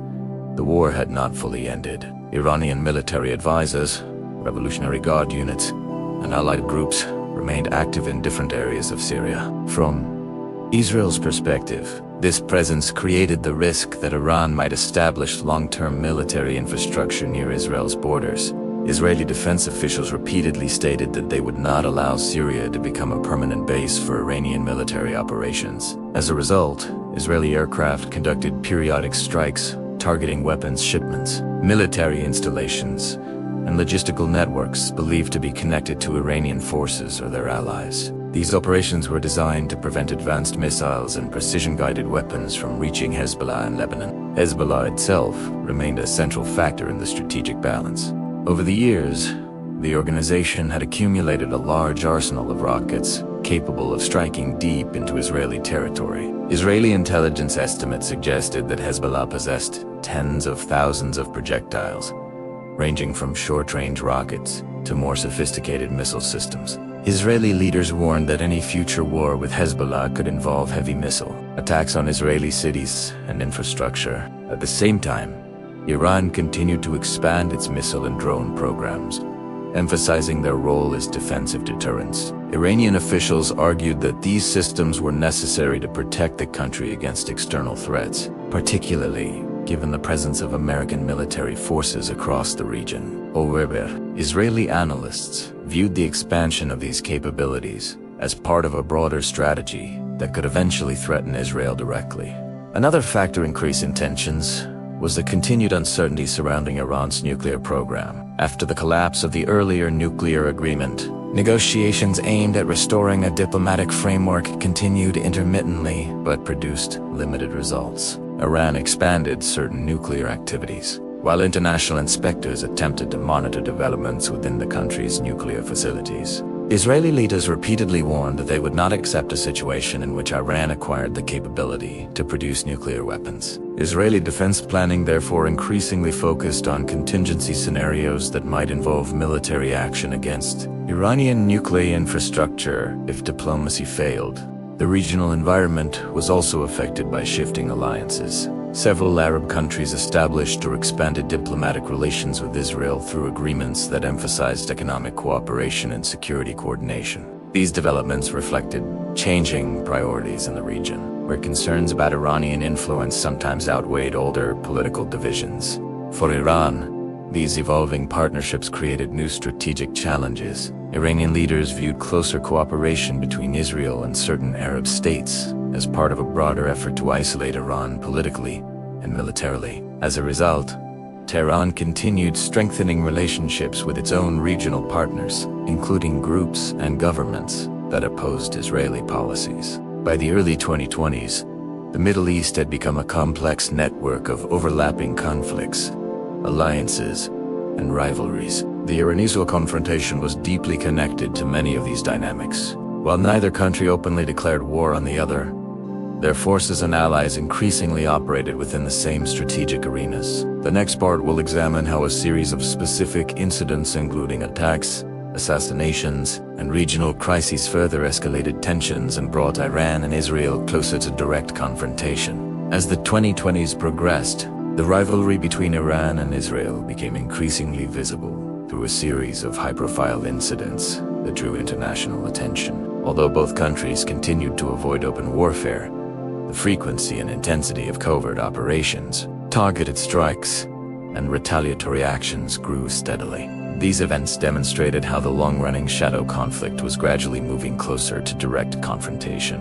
One of the most significant developments occurred in January 2020, when Qasem Soleimani, a senior Iranian military commander and the head of the Quds force within the Islamic Revolutionary Guard Corps, was killed in a U.S. drone strike near Baghdad International Airport. Soleimani had played a central role in coordinating Iran's relationships with allied groups across the Middle East, including forces operating in Iraq, Syria, and Lebanon. His death represented one of the most dramatic escalations involving Iran in decades.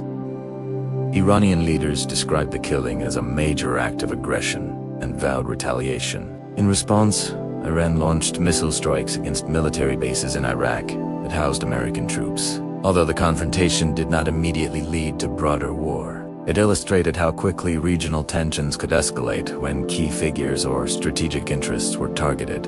At the same time, the covert conflict between Iran and Israel continued through a range of operations that were rarely acknowledged officially but widely reported by international media. Several explosions and mysterious incidents affected facilities connected to Iran's nuclear infrastructure. Some of these events involved sabotage operations that damaged equipment used in uranium enrichment. Iranian authorities frequently blamed foreign intelligence services for these attacks, while Israeli officials maintained their long-standing policy of not confirming or denying involvement in covert operations. The pattern of sabotage, cyber activity, and intelligence actions reinforced the perception that the shadow war between the two countries was intensifying. Another major development occurred in November 2020, when Mohsen, a senior Iranian nuclear scientist, was assassinated near Tehran. Fakhrizadeh had long been associated with Iran's nuclear research programs. His killing shocked the Iranian political establishment and further increased tensions between Iran and countries suspected of opposing its nuclear activities. Iranian leaders again blamed Israel for the operation, though Israel did not publicly claim responsibility. These events were part of a broader pattern of strategic pressure and counter-pressure. Each side sought to limit the capabilities of the other while avoiding steps that might immediately trigger full-scale war. For Israel, preventing Iran from developing nuclear weapons capability remained a central objective. For Iran, maintaining deterrence and regional influence remained equally important. The rivalry also expanded into the maritime domain. Several commercial vessels associated with Israeli and Iranian interests were targeted in a series of incidents involving explosions or sabotage in strategic waterways such as the Gulf of Oman and the Arabian Sea. These attacks affected oil tankers, cargo ships, and other vessels moving through routes vital to global trade. At the same time, Iran's network of regional allies continued to play an active role in the broader geopolitical landscape. Armed groups in Lebanon, Iraq, Syria, and Yemen were involved in conflicts that often intersected with the strategic competition between Iran and its rivals. Israeli officials increasingly warned that Iran's ability to coordinate these networks posed a long-term security challenge. By the early 2020s, the accumulation of incidents from assassinations to sabotage operations had created an atmosphere of constant tension. Each new event reinforced the belief among leaders on both sides that the other was engaged in a sustained campaign of strategic pressure. The next part will examine how developments across several regional conflicts, including Gaza, Syria, and maritime security further escalated tensions and increased the risk that the long-running shadow war could evolve into a more direct confrontation. As the early 2020s continued, several overlapping conflicts across the Middle East intensified the rivalry between Iran and Israel. While the two states still avoided declaring open war against each other, events across multiple arenas increasingly connected their strategic interests.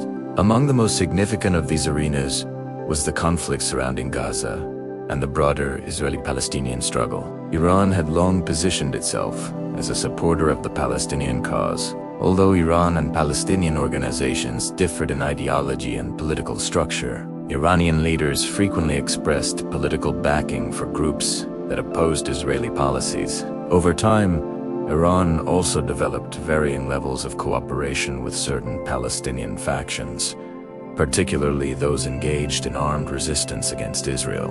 This relationship allowed Iran to expand its regional influence while presenting itself as a defender of Palestinian rights in the broader Middle Eastern political narrative. In Gaza, armed groups maintained rocket arsenals capable of reaching Israeli territory. Periodic escalations between Israel and these groups often resulted in exchanges of rocket fire and Israeli military responses. While these confrontations were primarily connected to the Israeli-Palestinian conflict, they also intersected with the broader geopolitical competition involving Iran. Israeli officials frequently argued that Iran provided financial assistance, training, and technological support that helped strengthen the military capabilities of groups operating in Gaza. Iranian leaders denied direct operational control but emphasized their political solidarity with movements opposing Israeli policies. Regardless of the exact level of coordination, Israeli security planners increasingly viewed Gaza as one component of a wider strategic environment in which Iranian influence was expanding. At the same time, Lebanon remained one of the most sensitive fronts. Hezbollah's military capabilities had grown significantly since the 2006 war with Israel. The group possessed thousands of rockets and missiles that could reach major Israeli cities. Hezbollah also developed more advanced systems designed to improve the accuracy of its weapons, raising concerns within Israel about the vulnerability of critical infrastructure and civilian areas. Israeli defense officials warned that a future conflict with Hezbollah could be far more destructive than previous confrontations. Any large-scale war in Lebanon would likely involve extensive missile exchanges, airstrikes, and significant damage on both sides of the border. Because Hezbollah maintained close ties with Iran, such a conflict could also draw Iran more directly into the confrontation. Meanwhile, Syria continued to function as an important strategic corridor connecting Iran to Hezbollah and Lebanon. Iranian advisors and allied forces remained present in different parts of Syrian territory following the civil war. Israel continued its campaign of airstrikes aimed at preventing the transfer of advanced weapon systems through Syria. These operations often targeted military infrastructure linked to Iranian forces or allied militias. The strategic environment also expanded beyond the Levant. In Yemen, the ongoing conflict involving the Houthi movement created another area where regional rivalries intersected. The Houthis developed missile and drone capabilities that allowed them to strike targets across significant distances. Although the Yemeni conflict had its own internal causes, it became part of the broader geopolitical competition between several regional powers. Taken together, these developments created a complex and interconnected network of conflicts stretching from the Mediterranean to the Persian Gulf. Iranian influence, Israeli security concerns, and regional political divisions combined to produce an increasingly tense environment. By the mid-2020s, analysts often described the Middle East as a system of interlocking fronts. Events in Gaza could influence tensions in Lebanon, Military operations in Syria could affect strategic calculations in Tehran and Jerusalem. Maritime incidents in the Gulf could reverberate across global energy markets. In such an environment, the risk of miscalculation increased significantly. A single incident, whether a drone strike, missile launch, or targeted assassinations, could potentially trigger a chain of reactions that might move the rivalry from indirect confrontation to something more direct. The next part will examine how the accumulation of these tensions eventually led to one of the most dangerous phases of the Iran-Israel rivalry, bringing the two countries closer than ever to open conflict. By the mid-2020s, the rivalry between Iran and Israel had evolved into one of the most complex and volatile strategic confrontations in the Middle East. For decades, both countries had carefully avoided direct warfare, choosing instead to compete through indirect means: covert operations, proxy forces, intelligence campaigns, and regional alliances. However, the accumulation of tensions across multiple fronts was gradually narrowing the distance between shadow conflict and open confrontation. Several developments contributed to this increasingly fragile situation. First was the continued uncertainty surrounding Iran's nuclear program. As negotiations aimed at restoring the earlier nuclear agreement stalled, Iran continued expanding certain aspects of its nuclear activities. Uranium enrichment levels increased beyond earlier diplomatic limits, and new centrifuge technologies were introduced at various facilities. Iranian officials maintained that these activities were legal under international frameworks and necessary for technological development, but Israeli leaders warned that the program could eventually provide the capability needed to produce nuclear weapons. For Israel, preventing such a scenario became one of the most central elements of its national security policy. Israeli officials repeatedly emphasized that they would not allow Iran to develop nuclear weapons capability. Military planners therefore began preparing contingency strategies that could involve strikes against Iranian nuclear infrastructure if diplomatic solutions failed. At the same time, Iran's missile and drone capabilities continued expanding. Iranian engineers developed longer-range missile systems and increasingly sophisticated unmanned aerial vehicles. These systems were not only deployed within Iran but also appeared in the arsenals of allied groups across the region. The spread of drone technology in particular changed the strategic landscape by allowing smaller actors to conduct attacks at distances that previously required advanced air forces. Another factor increasing tensions was the growing pattern of covert attacks and sabotage operations affecting critical infrastructure. Explosions at nuclear facilities, cyber intrusions targeting industrial systems, and targeted assassinations of key figures all contributed to an environment of persistent strategic pressure. Each side accused the other of conducting these operations, even when official confirmations were rare. Meanwhile, regional conflicts continued, creating overlapping areas of confrontation. Israeli airstrikes in Syria targeted infrastructure linked to Iranian forces. Hezbollah's growing missile capabilities in Lebanon remained a central concern for Israeli defense planning. In Gaza, recurring confrontations added another layer of tension to an already volatile situation. These developments produced a strategic environment in which military forces, intelligence agencies, and political leaders on both sides operated under constant pressure. Each government sought to deter the other without triggering a war that could engulf the entire region. Yet the balance was becoming increasingly difficult to maintain. The technology available to both sides allowed strikes to occur quickly and across long distances. Regional alliances meant that local conflicts could rapidly involve multiple actors, and political tensions across the Middle East created conditions in which even a limited incident could escalate rapidly. Many analysts describe the Iranian-Israel rivalry as standing at a threshold. The two countries were no longer merely competing through distant proxies. They were increasingly confronting each other across multiple operational domains. Military planners on both sides were preparing for scenarios that, only a decade earlier, would have seemed unlikely. The next act will examine the most recent phase of this rivalry, the events that have brought Iran and Israel into their most dangerous confrontation yet, and the developments that have pushed the region closer to the possibility of direct war. For many years, the confrontation between Iran and Israel had been defined by indirect actions, covert sabotage, cyber operations, intelligence missions, and proxy conflicts allowed both sides to compete strategically while avoiding the enormous consequences of open war. But by the mid-2020s, the accumulated pressure of these actions began to produce something different. The rivalry was no longer entirely hidden. The shadow war was becoming visible to the wider world.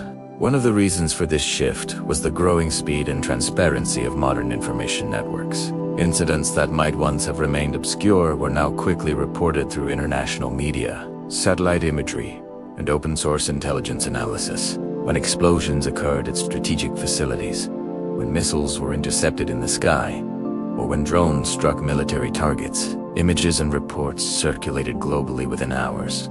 This visibility meant that operations once designed to remain ambiguous were increasingly interpreted as part of a broader strategic confrontation. At the same time, the scale of certain operations began to grow. Drone strikes and missile launches were capable of reaching deeper into territory than earlier forms of proxy warfare. Military planners on both sides understood that the technological environment had changed. Weapons that had once required large air forces could now be delivered through relatively small systems, capable of traveling hundreds or even thousands of kilometers. Another factor pushing the rivalry into a more open phase was the accumulation of unresolved tensions surrounding Iran's nuclear activities. Israeli officials continued to argue that the development of nuclear weapons capability by Iran would represent an unacceptable threat to Israeli security. Israeli leaders therefore maintained that they reserved the right to act militarily if diplomatic efforts failed to prevent such a development.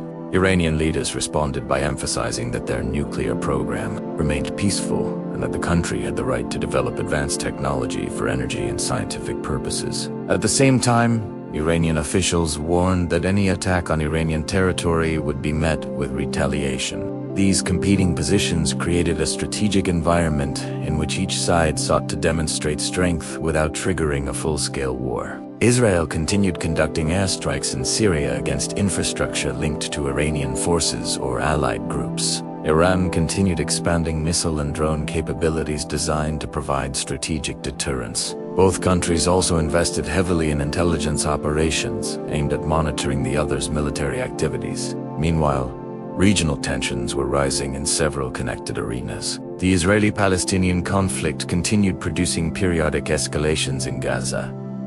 Hezbollah remained heavily armed along Israel's northern border. Maritime security incidents in the Persian Gulf and surrounding waters occasionally disrupted shipping routes. Each of these developments contributed to a broader atmosphere of instability. The accumulation of these pressures gradually produced a situation in which a single major incident could potentially trigger a wider escalation. Political leaders and military planners across the region were aware of this risk. Diplomatic channels often attempted to prevent crises from expanding, but the margin for error was becoming increasingly narrow. By the mid-2020s, analysts frequently described the Middle East as approaching a new phase of confrontation. The long-running rivalry between Iran and Israel had not yet become an open war, but the mechanisms that once contained it were beginning to weaken. The next part will examine the specific events that pushed the confrontation, even further incidents that demonstrated how quickly the shadow conflict could evolve into direct military engagement. By the mid-2020s, the long period in which Iran and Israel had largely avoided direct confrontation began to change. For decades, the rivalry had been defined by distance. Israel targeting Iranian-linked infrastructure in Syria, Iranian allies confronting Israeli forces along regional fronts, and covert operations affecting nuclear facilities or key individuals. Yet a series of escalating incidents gradually reduced that distance, bringing the two states closer to direct military engagement than at any time in the previous 40 years. One of the key turning points involved a growing pattern of direct exchanges involving missiles and drones. Advances in long-range strike technology meant that actors no longer needed to operate only through local proxies. Weapons could travel hundreds or thousands of kilometers, allowing retaliation to occur much more quickly and across national borders. These developments changed the strategic calculations of both governments. Military planners now had to consider scenarios in which attacks could originate directly from the territory of the opposing state, rather than from allied groups operating nearby. Several incidents across the region highlighted this shift. Military bases, strategic infrastructure, and logistical facilities associated with Iranian forces or allied groups continued to face Israeli airstrikes, particularly in Syria. Israel argued that these operations were necessary to prevent advanced weapons from reaching Hezbollah, or to stop Iranian military infrastructure from becoming permanently established near Israeli borders. Iran condemned the strikes and insisted that its presence in Syria was legitimate because it had been invited by the Syrian government during the civil war. At the same time, Iran demonstrated increasing capability to project force beyond its borders through missile and drone systems. Iranian officials emphasized that these systems were intended as deterrents against potential attacks on Iranian territory. Yet Israeli defense analysts viewed these capabilities as part of a growing strategic threat, particularly if they were integrated with the arsenals of Iranian allies across the region. The strategic tension was also shaped by the nuclear issue, which remained unresolved. Israeli leaders continued warning that Iran was approaching technological thresholds that could eventually allow the production of nuclear weapons if political decisions were made to pursue them. Iran rejected those accusations and maintained that its nuclear activities were limited to civilian purposes. Despite these competing claims, the nuclear issue remained one of the most sensitive elements of the rivalry. Another factor increasing the risk of confrontation was the presence of multiple active conflict zones across the Middle East. Events in Gaza, Lebanon, Syria, Iraq, and even maritime corridors could affect the strategic balance between Iran and Israel. Because each of these arenas involved different actors and alliances, crises could escalate rapidly and unpredictably. For example, tensions involving Hezbollah along Israel's northern border remained one of the most serious concerns for Israeli defense planners. Hezbollah possessed a large arsenal of rockets, capable of reaching deep into Israeli territory. Israeli officials frequently warned that any future war with Hezbollah would involve far more intense missile exchanges than previous conflicts. At the same time, Iranian influence in several regional conflicts continued to grow through partnerships with political and military organizations. These relationships allowed Iran to extend its strategic reach without relying solely on its own military forces. For Israel, this network of alliances represented a potential encirclement strategy that could threaten Israeli security from multiple directions. As these dynamics unfolded, the boundary between indirect and direct confrontation became increasingly blurred. Incidents involving drones, missiles, and targeted strikes demonstrated that both sides possessed the technological means to attack one another more directly than ever before. By the mid-2020s, the question was no longer whether Iran and Israel were confronting each other strategically. They clearly were. The more pressing question was whether the rivalry would remain contained within limited actions, or eventually escalate into a larger and more dangerous conflict. The next part will examine how several high-profile events and escalating incidents pushed the two countries even closer to the possibility of direct war. For decades, the confrontation between Iran and Israel had remained largely indirect. Even when tensions were high, most military actions were carried out through proxies, covert operations, or strikes against infrastructure in third countries such as Syria. Yet by the mid-2020s, that pattern began to shift in ways that observers across the region recognized as historically significant. For the first time in many years, the two states began moving closer to direct military exchanges, crossing a line that earlier leaders had carefully tried to avoid. One of the factors driving this shift was the accumulation of unresolved strategic pressures. The nuclear issue remained unsettled. Iranian missile and drone capabilities continued expanding. Israeli air operations in Syria had become frequent, targeting weapons, shipments, and logistical routes connected to Iranian forces or allied militias. Meanwhile, regional conflicts, especially those involving Gaza, Lebanon, and Syria, created constant opportunities for escalation. In this environment, even a limited incident could trigger a chain reaction. When attacks occurred against facilities linked to Iranian forces or allies, Iranian leaders faced pressure to demonstrate that such actions would carry consequences. Similarly, Israeli leaders felt compelled to respond decisively when they believed threats to Israeli territory were increasing. Another important change involved the scale of weapons systems available to both sides. Advances in missile technology and unmanned aerial vehicles meant that long-distance strikes could occur more quickly and with fewer logistical requirements than traditional military operations. Drones could travel long distances while remaining relatively difficult to detect, while ballistic and cruise missiles allowed states to reach targets far beyond their borders. These technological changes altered strategic thinking. Military planners on both sides began preparing for scenarios in which retaliatory strikes might occur directly between Iran and Israel rather than only through proxy forces. Air defense systems, radar networks, and early warning capabilities became increasingly important as both governments attempted to anticipate potential attacks. The growing tension also affected diplomatic relations across the region. Several countries closely monitored developments because any direct confrontation between Iran and Israel could rapidly expand into a broader regional war. The Middle East contained numerous armed actors and alliances, and many of them were linked directly or indirectly to the two rival states. A conflict involving Israel and Iran could therefore involve Hezbollah in Lebanon, various groups in Iraq and Syria, and other actors across the region. Despite these risks, both governments continued emphasizing deterrence. Israeli officials argued that strong military responses were necessary to prevent Iran from establishing threatening capabilities near Israeli borders or advancing toward nuclear weapons potential. Iranian officials argued that their missile and drone programs were essential for protecting the country against foreign attack and for maintaining regional influence. The result was a strategic environment characterized by careful escalation. Each side attempted to demonstrate strength without crossing thresholds that might produce a full-scale war.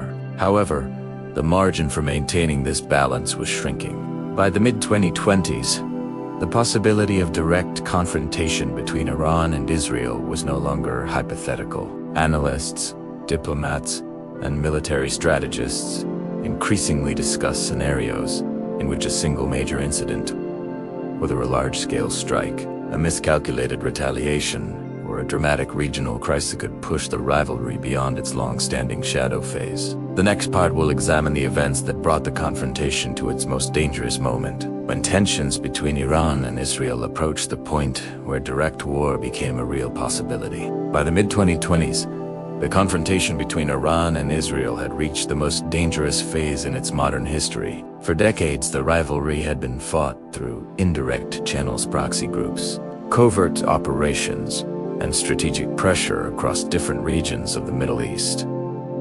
Yet the accumulation of tensions surrounding nuclear development, missile capabilities, and regional alliances gradually brought the two countries closer to a moment in which the possibility of direct military confrontation could no longer be dismissed. Several developments converged to create this fragile environment. The diplomatic framework that once attempted to regulate Iran's nuclear program had weakened significantly. Negotiations aimed at restoring or replacing earlier agreements continued intermittently but produced limited results. Meanwhile, Iran continued advancing aspects of its nuclear technology, and international inspectors attempted to monitor these developments under increasingly complex conditions. From Israel's perspective, the nuclear issue remained the central strategic concern. Israeli leaders repeatedly stated that a nuclear-armed Iran would fundamentally alter the balance of power. In the Middle East, Israeli defense planning therefore continued to include contingency scenarios involving military operations against Iranian nuclear facilities. If diplomatic options failed, these warnings were intended as deterrents, but they also signaled how seriously Israel viewed the potential threat. Iranian leaders responded with their own warnings. Tehran insisted that its nuclear program was peaceful and emphasized that any attack on Iranian territory would provoke retaliation. Iranian officials also highlighted the country's growing arsenal of ballistic missiles and long-range drones, which they described as essential elements of national defense. Over time, these systems became a key component of Iran's strategy for deterring external threats. At the same time, regional tensions remained high across several connected arenas. Hezbollah in Lebanon maintained one of the largest missile arsenals in the Middle East. Israeli officials estimated that thousands of rockets could be launched toward Israeli cities in the event of a major conflict. In Syria, Israeli airstrikes targeting Iranian-linked infrastructure continued intermittently as Israel attempted to prevent the establishment of permanent Iranian military positions near its borders. The strategic environment was further complicated by developments in Gaza, where recurring cycles of violence between Israeli forces and Palestinian armed groups continued to influence regional dynamics. Iranian political support for Palestinian movements reinforced Israeli concerns that Tehran was attempting to expand its influence across multiple fronts simultaneously. Beyond the Levant, tensions also affected maritime routes in the Persian Gulf and surrounding waters. Attacks on commercial vessels, cyber operations targeting infrastructure, and sabotage incidents created additional points of friction between rival states. Each incident added another layer to the already complex strategic environment. As these pressures accumulated, the confrontation between Iran and Israel increasingly resembled a multi-layered geopolitical contest involving military technology, ideological rivalry, and regional alliances. Neither country openly declared war on the other, but both prepared for scenarios in which a major escalation could occur.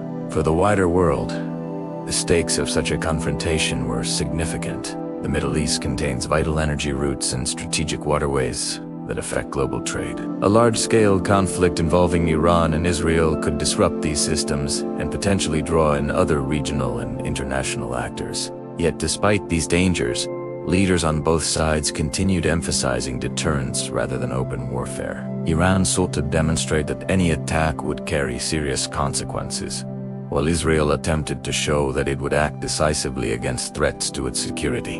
The result is a tense and uncertain balance, one shaped by decades of history, ideological rivalry, and strategic calculation, and that long historical path from the ancient Persian Empire through the Iranian Revolution, the rise of proxy conflicts, the nuclear dispute, and the expanding technological arms race has brought the relationship between Iran and Israel to the complex moment the world is watching today. To understand the tensions between Israel and Iran today, it is necessary to look at the long historical path that shaped their relationship. The confrontation did not emerge suddenly, nor can it be explained by a single event. Instead, it developed through a sequence of political transformations, ideological shifts, military conflicts, and strategic decisions that unfolded over more than a century. In the early 20th century, when the Ottoman Empire collapsed after World War I, the political map of the Middle East was redrawn by European powers. New states emerged, new borders were created, and new national movements began forming across the region. During this period, the territory that would later become Israel was under British administration, while Persia, which would eventually become modern Iran, remained an independent monarchy under the rule of the Shah. For several decades, relations between Iran and Israel were not hostile. In fact, during the reign of Mohammad Reza Shah, Iran and Israel maintained quiet diplomatic and economic cooperation. Both countries shared concerns about regional instability and the influence of rival powers. Although this relationship was not always public, strategic contacts existed in areas such as trade, intelligence, cooperation, and energy exchanges. This period of limited cooperation ended dramatically with the Iranian Revolution of 1979. Revolution transformed Iran's political system and replaced the monarchy with an Islamic republic guided by revolutionary ideology. The new leadership redefined Iran's foreign policy, particularly toward Israel and the United States. Israel was now described as an adversary rather than a potential partner, and support for the Palestinian cause became a central element of Iran's regional narrative. At the same time, the strategic landscape of the Middle East continued evolving. The Iran-Iraq War in the 1980s reshaped Iran's military thinking and encouraged the development of new security strategies. During the same period, Iran began strengthening relationships with groups such as Hezbollah in Lebanon, creating networks of influence that extended beyond its own borders. In the following decades, the rivalry between Iran and Israel expanded into multiple arenas. Israeli military planners grew increasingly concerned about Iran's regional alliances and the potential transfer of advanced weapons to groups operating near Israel's borders. Iran, meanwhile, emphasized its role as a supporter of movements that opposed Israeli policies in the Palestinian territories and elsewhere. The development of Iran's nuclear program added a new dimension to the confrontation. International negotiations, sanctions, and covert operations all became part of the strategic landscape. For Israel, preventing Iran from acquiring nuclear weapons capability became one of the most important national security priorities. For Iran, maintaining technological development and sovereignty over its nuclear activities became equally significant. Meanwhile, the broader Middle East remained unstable. Conflicts in Lebanon, Syria, Gaza, and Iraq created multiple arenas in which Iranian and Israeli interests overlapped. Drone technology, missile systems, cyber operations, and intelligence campaigns added further complexity to the rivalry. Over time, the confrontation evolved into a system of layered competition involving ideology, security concerns, technological capabilities,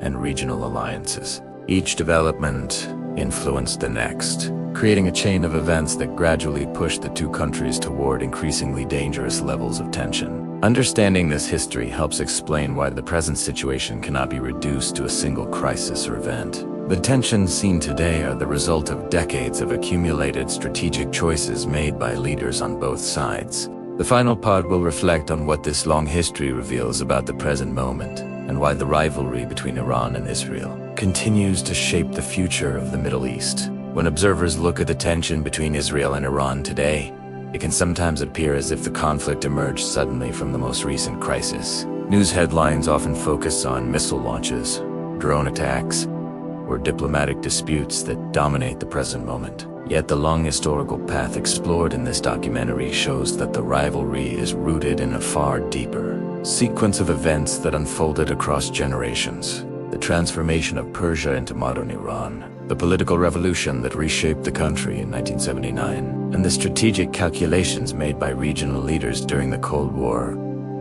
all played important roles in shaping the environment that exists today. The Iranian Revolution, in particular, changed the structure of alliances in the Middle East. A country that had once maintained quiet cooperation with Israel became one of its most vocal geopolitical rivals.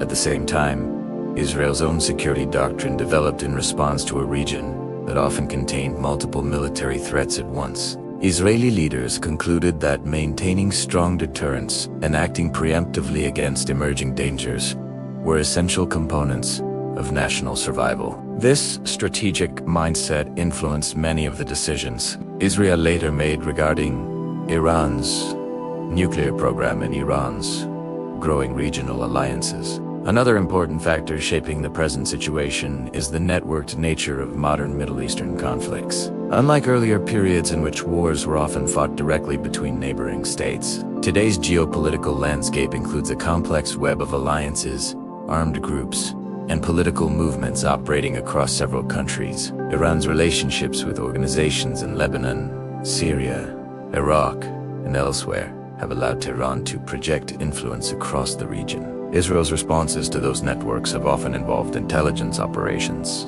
airstrikes, and defensive military systems designed to limit the expansion of perceived threats. Technology has also transformed the nature of conflict. Ballistic missiles, drones, cyber operations, and advanced surveillance systems allow states to project power across long distances in ways that were not possible in earlier decades. These technologies increase both the speed and the unpredictability of military escalation. A strike launched hundreds or thousands of kilometers away can now occur within minutes, leaving very little time for diplomatic intervention once a crisis begins. At the same time, the Middle East remains one of the most strategically important regions in the world. Major maritime routes carrying global energy supplies pass through nearby waters.